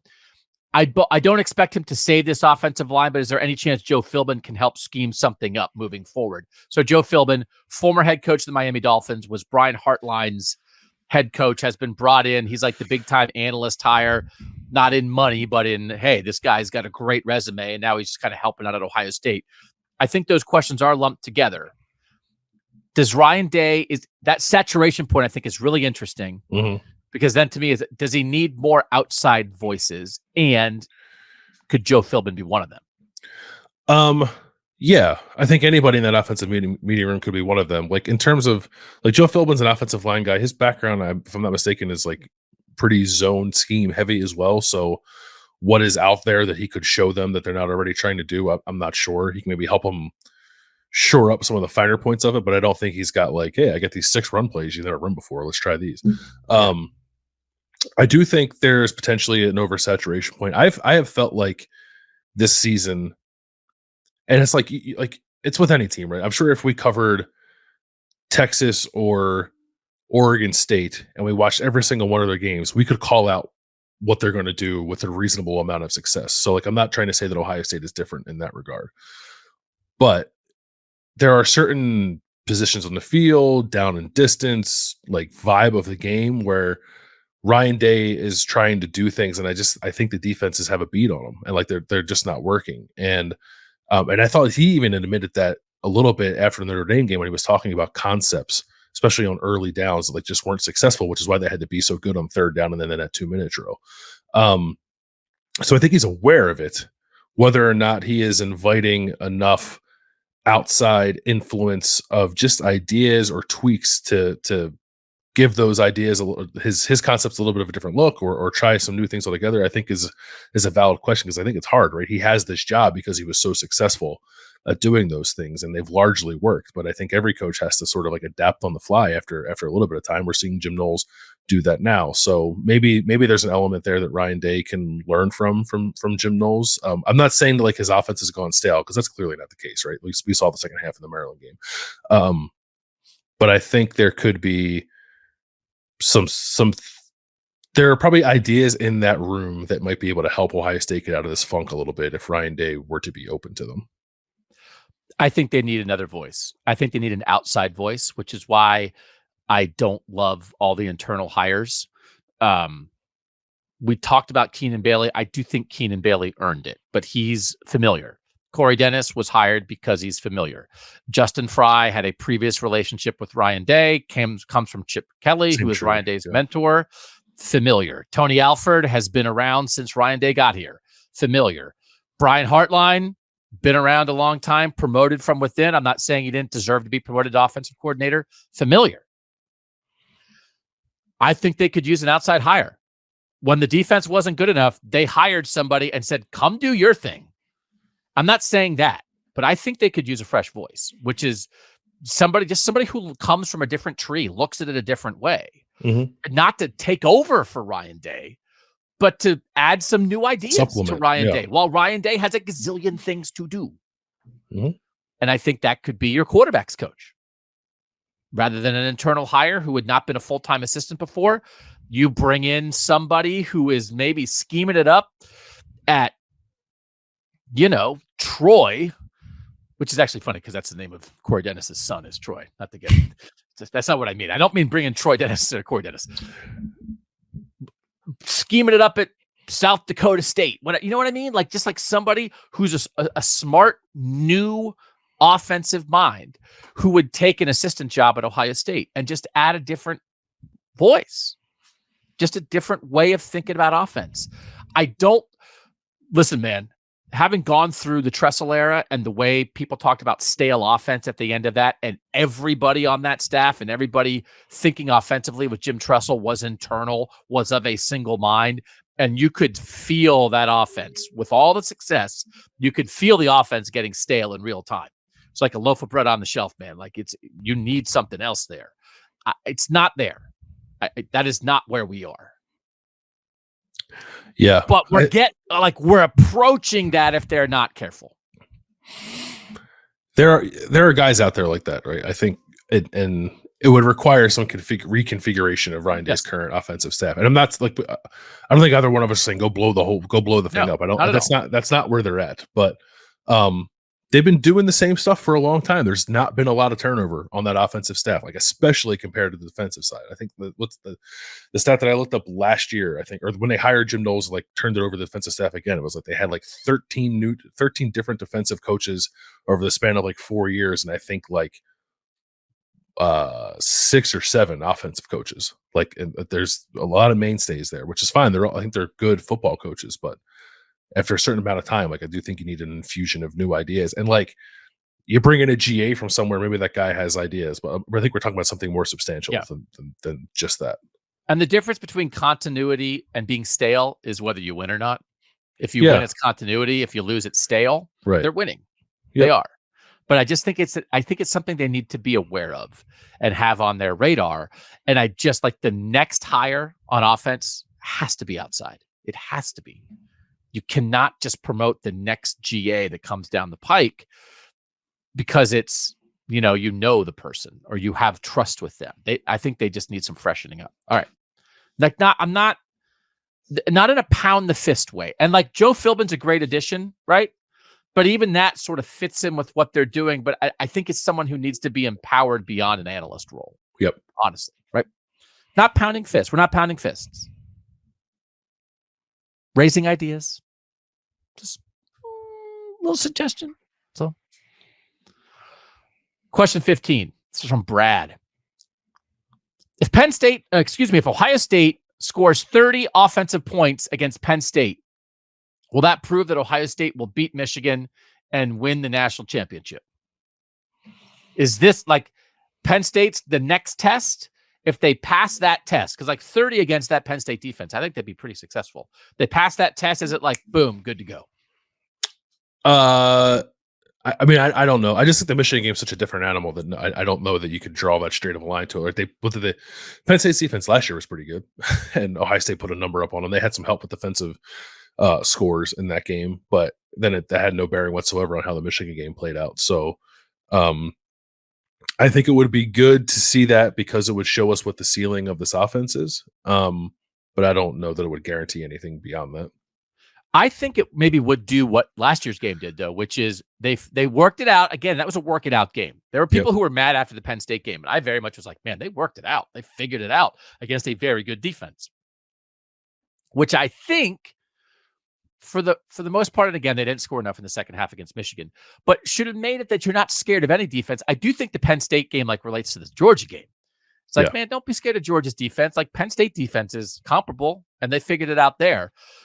If they do it to the Penn State defense, I then would say they should not be afraid, fans especially, but also Ryan Day and the players should not fear any defense in the country because that's how good I think Penn State's defense is. Does that mean holistically they're going to beat Michigan? No, because what Penn State's doing on offense is nothing near what Michigan's doing on offense. And it's not what Washington or Oregon or USC or Florida State or other people that they might face are doing. So, but that defense, I don't know enough to say Penn State has the best defense in the country. I think I know enough to say they might have the best defense in the country. Yeah. I think it's the conversation of best defense in the country, I think, is the 3 Big Ten East teams in Alabama. And who, choose your flavor. Yeah. Okay. This is somewhat related because it's a playoff question, and we love talking about the playoff. This is Steve. If Ohio State beats Penn State but loses to Michigan, do you see them making the playoff? Steve from Richmond. What do you think? It's 11-1 Ohio State. 2 other good teams in the East.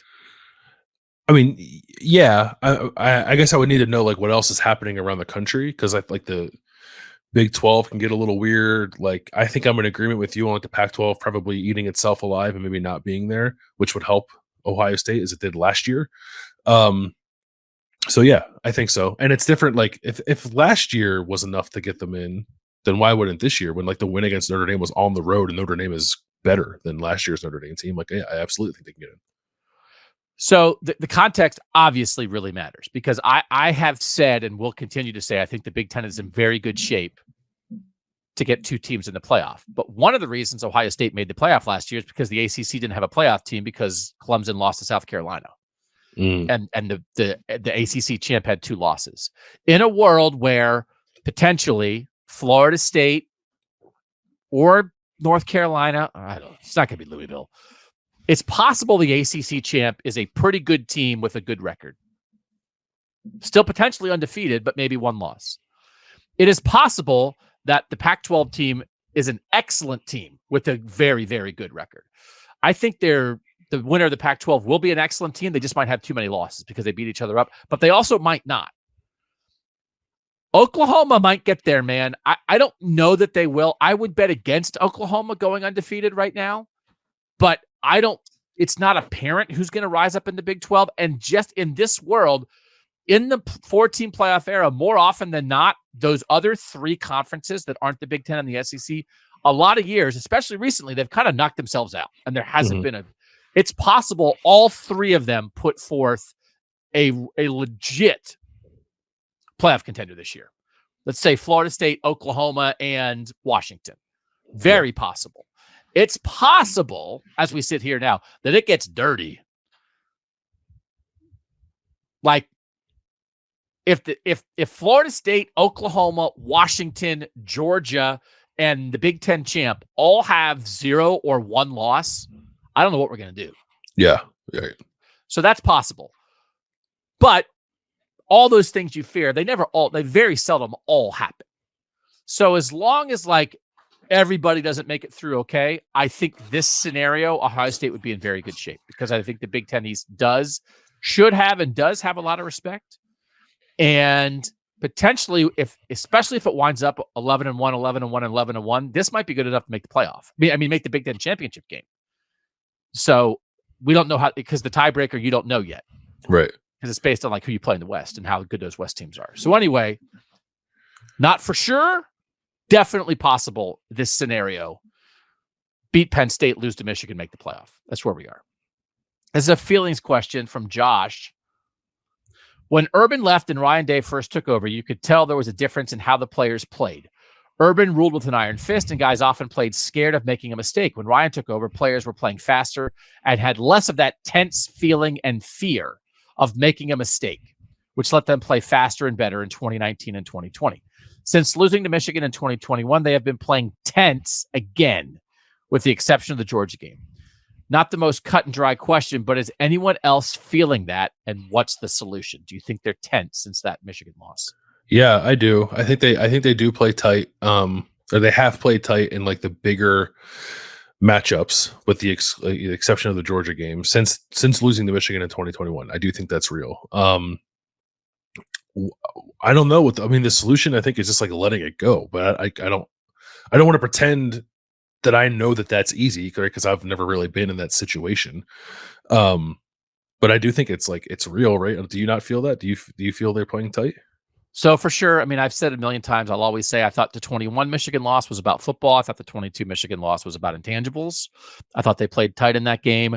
I think there was some tightness that showed up in the Notre Dame game. But then like after the Notre Dame game, I think like the Lou Holtz stuff is related to this. I think that Michigan, as a team that had made 2 straight playoffs and is 2 straight Michigan wins, 2 straight Big Ten championships, they're kind of on top in their own way, right? They're still trying to achieve a national championship, but they're on top in the Big Ten. So then when you're trying to stay on top, you're looking for motivation. I actually thought the Harbaugh suspension gave them a nice little thing to grab onto. They could do Michigan against the world. You suspended our coach. We're so mad, right? Mm-hmm. I think some of the Lou Holtz stuff was like Ryan Day trying to create some of that. That if you're tense, sometimes trying to find a common enemy, right, gives you something to rally around. And it's a discussion beyond Michigan's beaten us twice in a row. It's a discussion about like, hey, everybody thinks we're not tough. So like, I think that it's the number one thing we talk about. Maybe people think we talk about too much. I just don't want the toughness conversation to come out in play calling, but in trying to like seize on something to try to get everyone to rally around something beyond we can't lose to Michigan 3 times in a row, I think is good. I think it's purposeful. I think it might work. But I do think it hovers over this program in a real way. And I think like the bad parts of the toughness conversation come out of being tense about it.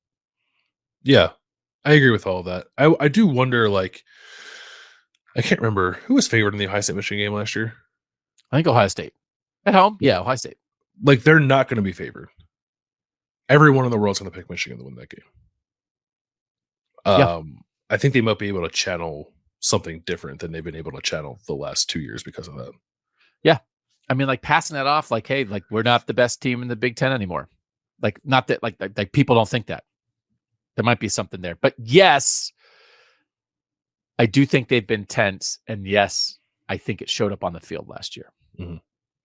All right, quick basketball question. This is from our guy Campbell. When I did the call out there with Texas subscribers, I said, ask us about anything: Ohio State football, national college football, life, nonsense, even basketball. And our guy Campbell was like, yes. He says, even Ohio State hoops, that was all I needed to hear. So they had Big Ten Media Days in Minneapolis this week. Chris Holtmann said that Dale Bonner has made an impact early in practice. Bonner seems like a solid, smart addition to a backcourt that was on a heater in the Big Ten tournament last year.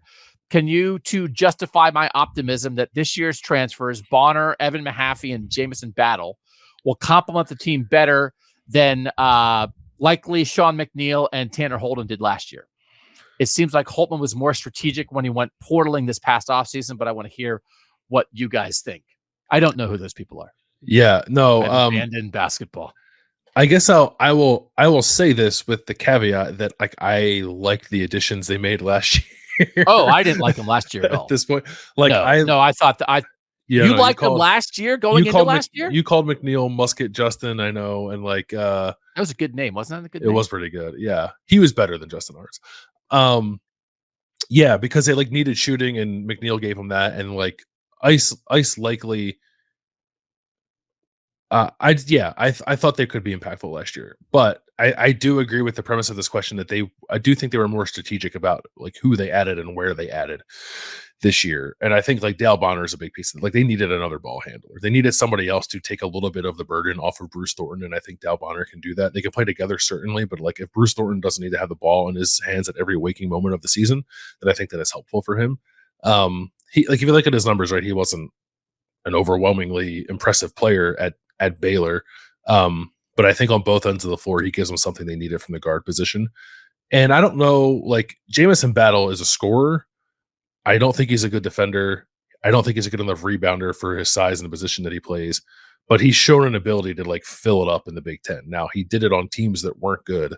So is he a good stats, bad team guy? Quite possibly. So we'll see on that, but I like Bonner and I like Evan Mahaffey because I think Evan Mahaffey and I'm somewhat stealing this from Joey Lane because I saw him. He tweeted this. He said like Evan Mahaffey's got a little Kyle Young to him. I think this roster needs like a grinder that they didn't have last year, and maybe Evan Mahaffey can give them that. This is actually the 90-second conversation I want to have about Ohio State basketball. When we worked together at Cleveland.com, we really valued Ohio State basketball. I mean, when I got hired at the Cleveland Plain Dealer in 2005, I was the singular Ohio State football and basketball writer. I would go right from football right into basketball. I loved it. I thought it was great. It was a great job. I felt like people really cared. It was super interesting teams to cover, obviously very successful teams. And you tell me if it's just my personal perception. At Cleveland.com, like we got less and less invested in Ohio State basketball over time as like we tried to sort of match the interest of fans. Here at the podcast now, we're both here. Basketball coverage is very, very, very minimal, if not non-existent. I feel like in general, I mean, obviously there are still outlets. Adam Jardy obviously does a great job for the Columbus Dispatch. Is like the one traveling Ohio State basketball writer that covers everything. Feels like maybe in general, Ohio State coverage of basketball has lessened. Is that true? And if so, why? Is it because like there's not as much life to this program? They haven't had tournament success? Is it a modern media environment? Is it that football's such a monster? Or is it just that Doug is viewing everything through his tiny little lens and I don't cover basketball anymore, so I think nobody does? No, I mean, well, I went through that too. Like when I was at The Athletic, I got hired to cover basketball and football like sort of equally to the point where I skipped a football game to go cover a basketball game at Creighton. It was the football game that they played at Maryland and almost lost the Dwayne Haskins year. 18, yeah. Yeah, I went to go cover Ohio State Creighton basketball and like didn't go to College Park to cover that game. And then like the year after that, stopped covering basketball full time because like it wasn't, the interest just wasn't there. Not that it was not existent, but like it paled in comparison to football, which I guess is not surprising to hear, but like it was drastic. I don't know if that's necessarily an Ohio State thing. I think that's like true of college basketball at large. Like I saw people tweeting like that there was nobody at Big Ten Media Days this week in Minneapolis. Yeah. Like part of that is the travel, but part of it is just like it's October. What do people care about in Big Ten country? So I don't know. I think it's tough. Like I think Ohio State basketball fans are only going to be captivated by 20 wins, make the tournament for so long. And we're past that point. So like they need something more than that, I think, to really be into it. And I think that's mostly what it is, but I don't want to pretend like it's an Ohio State specific issue. I think like college basketball in general is sort of fighting an uphill battle to get attention. Do you think this is a team that Ohio State basketball fans maybe could like this year? Yeah. With the dudes they have and the potential to be better? Yeah, I think it helps that you have Bruce Thornton and Roddy Gale and Felix Akpara coming back as like exciting freshmen from last year who I think are going to be good. And then you have like Devin Royal, who's a local kid that I think people are going to be excited to watch when he gets into the games. They have another really good freshman class. And I think that the skill level of these transfers, I'm unsure of in terms of like production. But I do think like Dale Bonner and Evan Mahavy are going to play styles of basketball that people are going to appreciate, even if they're not like double-digit scorers. So I think that'll help fans get more into it too. You did the preseason Big Ten basketball poll. I think they were picked 7th overall. Where'd you have them? Do you remember? I had them 5th. Yeah, I have. I think, yeah, 5th. I would add them 11th. I don't know what I think. No, I don't know. That's why they didn't ask me. I think they're going to bounce back in a decent way. Like not in a, like Ohio State should be competing for Big Ten championships in the regular season. So like I still don't have them quite there, but I have them bouncing back. 2037, they'll be there. Just be patient, people. I was also the only person who didn't vote for Zach Edey for preseason player of the year. Hater. Zach Edey is perhaps like the definition of Big Ten basketball, which is like good, big, big championship level. No, but good, big. They could just, yeah, that'd be that'd be like a Big Ten Network commercial. Just like have someone like stand next to Zach and be like, yeah, big, good, big. Losing the first round of the tournament, but big. But big. Just how big they were when they lost in the first round. Still big. One of the great disappointments last season, this is from the 614, was missing the opportunity to watch the Buckeyes in the title game on a cruise ship in the Southern Caribbean. They had the game on the big movie screen outside by the pool deck. Besides being at a game in person, what would be your dream location scenario to take in a game? And you cannot say like in your office wearing a Phillies hat, drinking coffee, Landis. Okay. I didn't understand this question because the way you sent it to me was just like, was how it is on the screen here. Like, where's your dream location other than at the game? I was like, what does that mean? Yeah. The preface of being on a cruise ship helps crystallize it for me.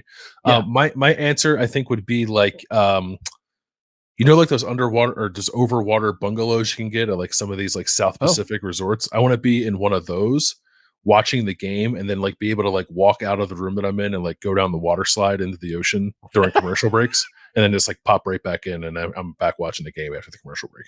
That's good. Yeah. That's a good one. I was many moons ago, I was on a cruise ship like during the NBA finals, Heat Spurs, when LeBron was still in Miami. So I can remember like my daughter and I like, it is kind of cool on a cruise ship with like the big screen and stuff. I do just think like, I don't know if this is like a cheesy thing, but I think like to be in an odd place, but where you can find a bar where people, you're not in your area, but when you go to the place, there are people who have that in common with you, which like Ohio State fans experience that kind of thing all the time. It's one of their favorite things. I've done podcasts about like seeing Ohio State shirts on vacation and why you wear Ohio State clothes. And the idea of like wearing your pride and your program out into the world and then running into people out in the world because of that is one of the great joys of being an Ohio State fan. I know that for a fact. I've heard it from a gazillion people. And when you're part of a gigantic university with a highly successful sports program and people do that. So like, even when I took my older daughter to college last year, she likes the Browns. So we went to a Browns bar in Chicago for the game where Cade York kicked like the 56-yard game-winning field goal on opening weekend. And it was like a mob scene. People were like jumping on top of each other. And she thought that was like the greatest thing ever. So it's like, go somewhere exotic and then like find a sports bar where your people are. That's the best thing. That was when we went to Maui in the summer of 2019, I think it was. And like we landed in the evening. By the time we got our rental car and got back to our hotel, it was like 8:00 at night. We were starving. We're like, where are we going to go eat? And we just went to the closest bar to our hotel because we could walk there. And it was an Ohio State bar. and you walked in, everybody went, Landis. Yeah, exactly. Yeah. Big 4 to 6 with A and B heads there. Yeah. Yeah. All right. Last one. This is for Papa Landis. This is from Trevor in Toledo. Being a dad of 2 little humans, 3 years and 18 months, and knowing Landis now has a little one of his own, what are some of the best dad hacks, life hacks you've learned over the years that you can share with us for the little drunk adults? My personal favorite is having a thermos filled with hot water to warm bottles up when out in public. After I learned that, it was a game changer. Love all the content from you guys. Never miss any shows. Go Bucks and free CJ Hicks. That's our CJ Hicks conversation at the end of Trevor's question. So I'll let you go first on life hacks, Papa Landis. Yeah, I mean, I don't know that I haven't. I haven't been doing this very long. Yeah. He's 9 months. So the thermos one's a good one. I'm gonna pocket that and use it, I think. Yeah, I don't know. I don't feel like I have any. I was hoping you would bring something to the table so I can steal. Well, no, but I'm so old. So one of mine, I mean, I definitely like when your kids start to get bigger and they're hard to carry. I was definitely a big ride on the shoulders, right on the head, right? Kind of dad. Cause that's just like, right. That's just, it's much easier. Yeah. So you've got to, and I felt like I've had other children like in my family who weren't conditioned to that. And then I tried to do that like as Uncle Doug or whatever. And they're like, no. And it's like, oh, you got to condition them early to get used to sitting on your shoulders, holding onto your head, because you can walk for 5. Both my kids through Disney World was just like a kid on my head all day at Disney World, much better than carrying them. So condition them for that is very helpful. And I did find like with young kids, I always just drop them. Like if your kid's crying and you just are holding them and you just like drop them and catch them down at your waist, most of the time it gets them to stop crying because it's like a little thrill ride. Yeah, I've done that. Yeah. It's like a little like, yeah, it's like it like creates the feeling of like when you feel like you're sleeping, you feel like you're falling. Yeah. Like you're trying to recreate that. Yeah. Terrify your children into stop crying. That's right. Stop crying or I'll drop you again. You'll find some more hacks. I can remember this. One of my sports writer friends when my kids were born was like keep a diary of the things your kids do so that you can always have like the little tiny moments. You never forget them. And I was like, that is a great idea. And then I never did it. So that also it wasn't a hack I actually did. It was a hack I was told and ignored. So if you want to do that, would you do that? We are doing, well, I shouldn't say we have a book. My wife is the one who updates it. I think I've done it once. But it is nice, like to go back, even now, like to go back and look. We're in month 9 to go back and look at month 1. Like, oh yeah, that did happen. Like I forgot about it already. So it's nice to have. Yeah, very cool. All right, so we got through 20. We appreciate all the questions from our tech subscribers, and I'm not going to forget this time when we come back. We're doing what you eating, what you thinking, what you watching on Kings of Columbus. Time for what you watching, what you eating, what you thinking on Kings of Columbus. I'll start with eating because I enjoy. Well, I don't know if I enjoy. I eat things sometimes and I learn as I'm eating. And I learned this the other day. I just got a hamburger. I was out to lunch at a little bit of a fancier place. I was like, let's get a hamburger. And it had umami on it. IMAMI. And I had to look up at the restaurant. I had to Google what umami is. Do you know what umami is? Is it seaweed? That's a good guess. Umami is, and I feel like I'm maybe being punked. Umami is the 5th taste. And it became a taste like in the last 20 years. And it's kind of like a savory. So this was almost just like almost like a jelly that was on the burger, but it's like a savory flavor. So then I've started looking it up and it's like, everybody's like, yeah. Oh, it's not umami, it's umami. It's umami. Yeah, I know what umami is. Yeah. Oh, you do? Oh, so I said the wrong mommy. Yeah. So I threw you off, but you know what umami is? You're from Philadelphia. How do you know what umami is? I watch enough Food Network, man. You learn a lot. For real? Yeah. You knew umami was the 5th taste? It's like but it's like it's not a specific flavor, right? It's like a more of like a texture thing, isn't it? Well, so I feel like umami is the 5th taste is like a code word into society. And I have not known it at all. And so this was like an entry point for me. And then I get in there and I'm like, oh, I'm part of fancy society now. And you're already in there. Mm-hmm. You're in there. What are you putting umami on your cheesesteak? How is this? I can't believe you know this. Umami is now considered the 5th primary taste. I'm reading a story from NPR that was published this year. Next to sweet, sour, bitter, and salty. So it's like a flavor profile. And it's sort of like savory. Sweet, sour, bitter, salty. Now it's umami. So now I know this, but apparently I'm late to the party. Everybody else knows about umami. But it's like not a thing you put on food. It's like a characteristic of something you're eating. But it was the characteristic like of the topping on the burger. Was like, do you want this? It just said umami. It's like, do you want this? I guess it wouldn't be like you got a burger. It'd be like, do you want bitter on your burger? It's like, no, I get that, which is why it was confusing. Right. Because it was an object. It was like a savory jelly. It was good. Now I just feel stupid.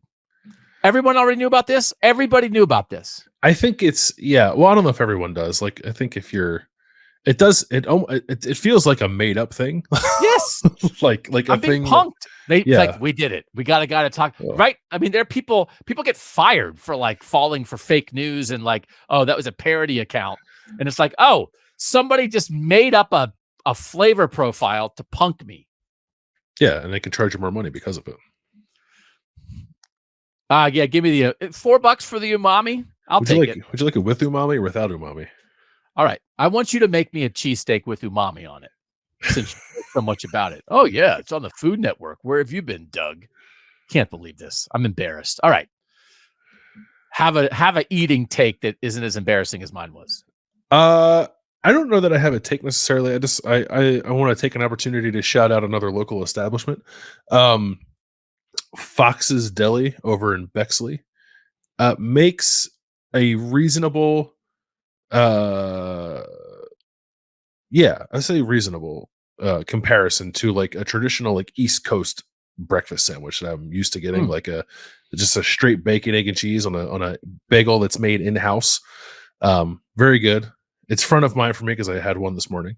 I was going to talk about something else, but that was such a good sandwich that I just wanted to mention, like, hey, head on over to the Fox's, get yourself a bacon, egg, and cheese. Are you sure they make the bagel in-house? Did you double check that? Yes. Yeah. It's all there. You can, like, the oven's there. Oh. Like, they have a bunch of different types of bagel. Yeah, it's great. How many bread conversations a week do you have? Because you and I went and got a cheesesteak one time in Columbus and had like a 25-minute conversation about bread with the people at that place. Is that like when you go somewhere, do you just say like, hey, bread? Yeah, like I'm probably having like one good bread convo a week. This is actually the second I've had this week because we my wife made more tomato sauce than any one household would ever need over the weekend. So we like have it canned for the winter, but we ate some of it over the weekend. We just had spaghetti meatballs. And I was like, I'm making meatball subs this week. But then we had to talk about what kind of bread we want to get for the meatball subs. So because that's very important. You need a bread that can withhold both the weight of the meatball, but also then the sauce, like not making it so soggy that the bread falls apart. Do you think you could host a weekly, not daily, but weekly podcast called Bread? Mm-hmm. And make it interesting? Mm-hmm. Yeah. All right. Let's talk to the boss. We'll throw that in. Throw it in the feed. Tell Austin and Berm to clear the decks on Wednesdays. Yeah. Wednesday nights, we're talking bread. All right. What are you watching, Landis? So this is not something that I've watched yet. It's something that I plan on starting to watch this week that I'm excited about, that I watch every year. It's almost like a football season tradition for me now because it's when it always comes out. It's the Great British Bake Off. It's back on Netflix. It's the most delightful show on television. What are you talking about? It's tremendous. I don't like delightful. I don't like when British people judge Americans on things, but this is British people judging British people, which I'm perfectly okay with. Are they mean? Because like the British guy, when they sing, was mean. Are they mean to each other or nice to each other? No, they can. It's funny. They say some things that I think can be incredibly hurtful, but they deliver it in such a nice way that I don't think you notice. Oh, I'm going to try that. Yeah. I sound hurtful. Sometimes even when I'm trying to be nice, I sound hurtful. I'm the opposite of that. So again, this is Swept the Nation. I've never watched an episode. You've been in since the beginning? British Baking? You were like, boom, I'm in. I think I started watching for the first time probably 4 or 5 years ago. The Great American Bread Show. Mm-hmm. That's your show. Spinoff. Yeah. All right. So my watching is like watching what you say, because I just have to talk about this because I went nuts on Twitter on Tuesday night about it. So the new Washington athletic director, Troy Dannon, said in a radio interview that if budgets won championships, Ohio State and Texas would win everything, and they haven't won much lately. And it just aggravates me aggravates me because so then I tweeted about it, and then there are people like on Twitter who are like, if you don't win your, it's all about championships, you're failing. It's like, that's fine. But the new athletic director in a soon to be Big Ten school shouldn't sound like a guy on Twitter. Yeah. And so like, I don't know like why, like, what are you talking about? Like, is the new athletic director at Washington, the only way to judge programs is whether you won national championships or not? They haven't won much lately. I don't like, what are we doing? I don't know if he's trying to be a hot take artist. I don't know if he was misinterpreted. I don't know if he said it was like, but like, if you're going to come in and then like, you're going to go after Texas, but you're a king now, brother. He's from Tulane. You're a king. If we're going to do this thing in the North, we got to do it together. So like, I was very aggravated, but I don't know what he's trying to do. But it's the last thing left in my career that I care about, which is like trying to make fans just be happier about their teams. And then for an AD to come in and be like, "Ooh, guess you haven't won much." It's like for a team that made the playoff 3 of the last 4 years and has been like the dominant athletic program in the top half of the country for 2 decades. What are we doing?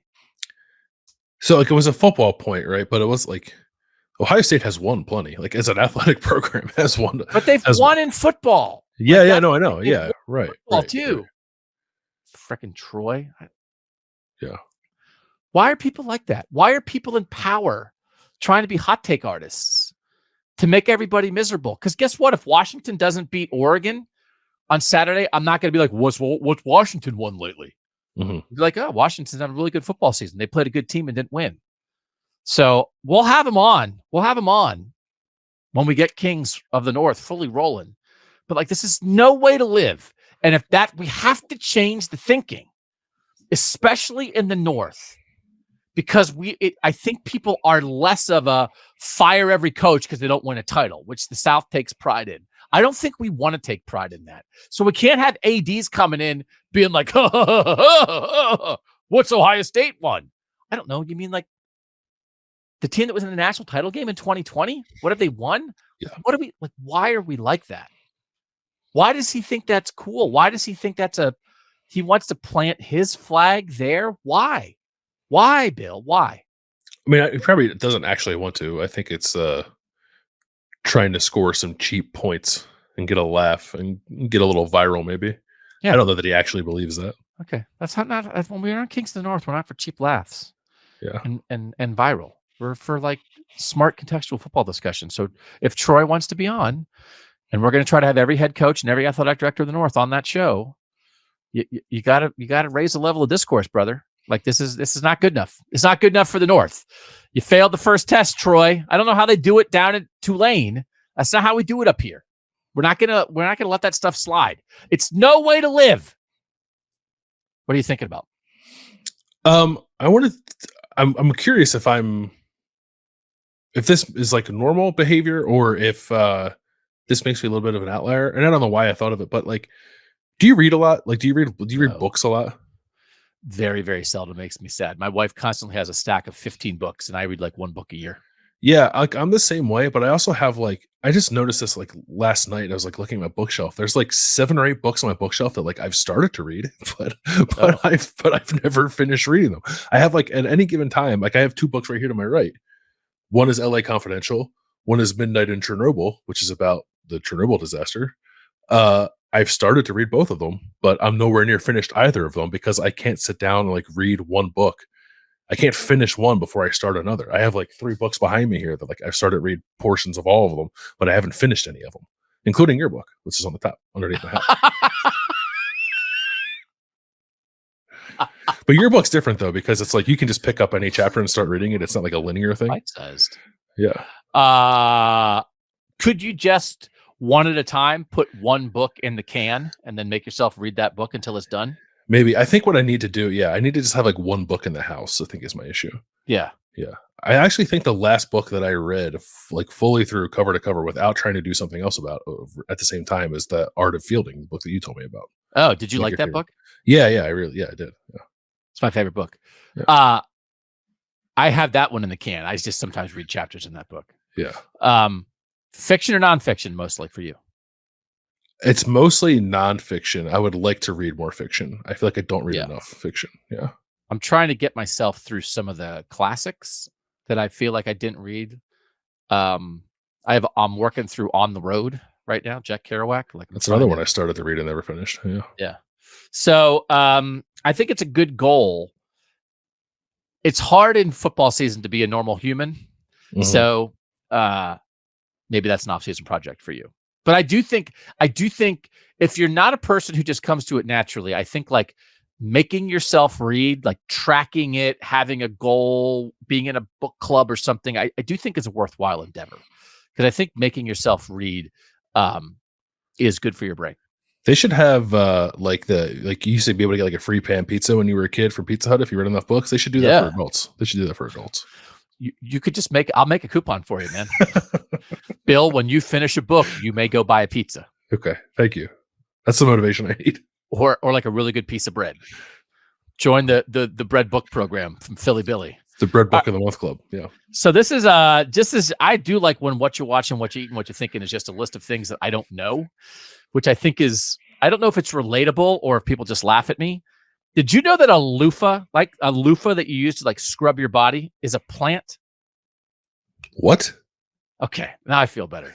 All right, so you know about umami, you don't know about loofahs. Yeah. A loofah, my wife, it's just like a thing. She's like, I don't even know what the context was anymore, but she said the sentence, a loofah is a plant. And I was like, what are you talking about? To me, that's like if somebody said a refrigerator is a plant. Oh, how'd you get a new fridge? I grew it in my garden. Like, what are you talking about? So a loofah is a plant. And then she was talking about there's somebody who is now going to grow loofahs in a square so that then when like the loofah's grown, you just like stick it on a piece of wood and it's ready for scrubbing. You don't even have to cut it up. But it's like a sea sponge, but on land, and it's all scratchy. This is blowing my mind. Okay, all right, that's what you thinking is all about. See, aren't you? It's not just like a synthetic material that you use to clean your body. I can't believe it. Like somebody again. I want to go back to the first person who was like, I don't know. I feels like I could maybe like scrub my back with this plant. This might really work. I have some dead skin I need to take care of. It's in the cucumber family. It's like I could eat this cucumber or I could scrub my back with it. Either or. I'm constantly wondering whether a thought I have is common knowledge, and I am literally the last person to realize this, which we had with umami, or is something that I don't know that very few people know, and so we've had both of them in this segment, which I feel very good about. I hope we are blowing other people's minds with this loofah information. I'm reading the Wikipedia page for loofah. And it's like you can use it in a stir fry or you can use it to scrub your body. What is it? Sometimes I just think God is like messing with us, right? He's like, I wonder what these idiots will do with this. You gonna eat it? Like, don't you think he's up there? He's like, yeah, I'm making all this different stuff. There's so many things in the world. And he's like, would you believe they're scrubbing them? They're scrubbing themselves with it. It's for stir fry. Can you imagine if like you got in the shower, your wife got in the shower and was like, Bill, what is that in the shower? It's like, oh, it's a cucumber. Yeah. It's like I took it out of the crisper and I put it in the shower and I just like really get in there in my armpits with that cucumber and really work it. It's really effective. I doused it in Old Spice body wash and then just went to town. Yeah. Yeah. Okay. That was worth it. We're here to open minds and change lives. And we just did it with the loofah, I hope. So this happened. I got it late. I saw it late for Kings of the North. Somebody sent us a suggestion for the Frantic 14 about some UConn offensive linemen, and I didn't get to it. I'll save it for the Kings of the North on Monday. But I would maybe down the line like us to get to the point where we're getting listener viewer suggestions on eating, watching, and thinking and sharing that. But listen, we're like this Ohio State offense. We're still working it out here. So, we have some good halves. We have some bad halves. So we'll continue to grow here on Kings of Columbus and on Kings of the North. We appreciate you guys being along for the ride here and on every show on the podcast feed. Again, we'd love to have you drop a review on Apple Podcasts if you're so inclined. We'd love to have you tell your friends. Try. Hey, there's this cool show on the podcast. I don't know if you tried that feed. They have a wide variety of stuff. And we want more people to experience Ohio State through what we're doing because we think we're having a good time. So thanks to our producer, Mike Urostowski. Thanks as always to Landis. Thanks to our tech subscribers. 614-662-4509. If you want to try it. And thanks to you guys for watching and listening. For Bill Landis, I'm Doug Lesmerises, and that was Kings of Columbus.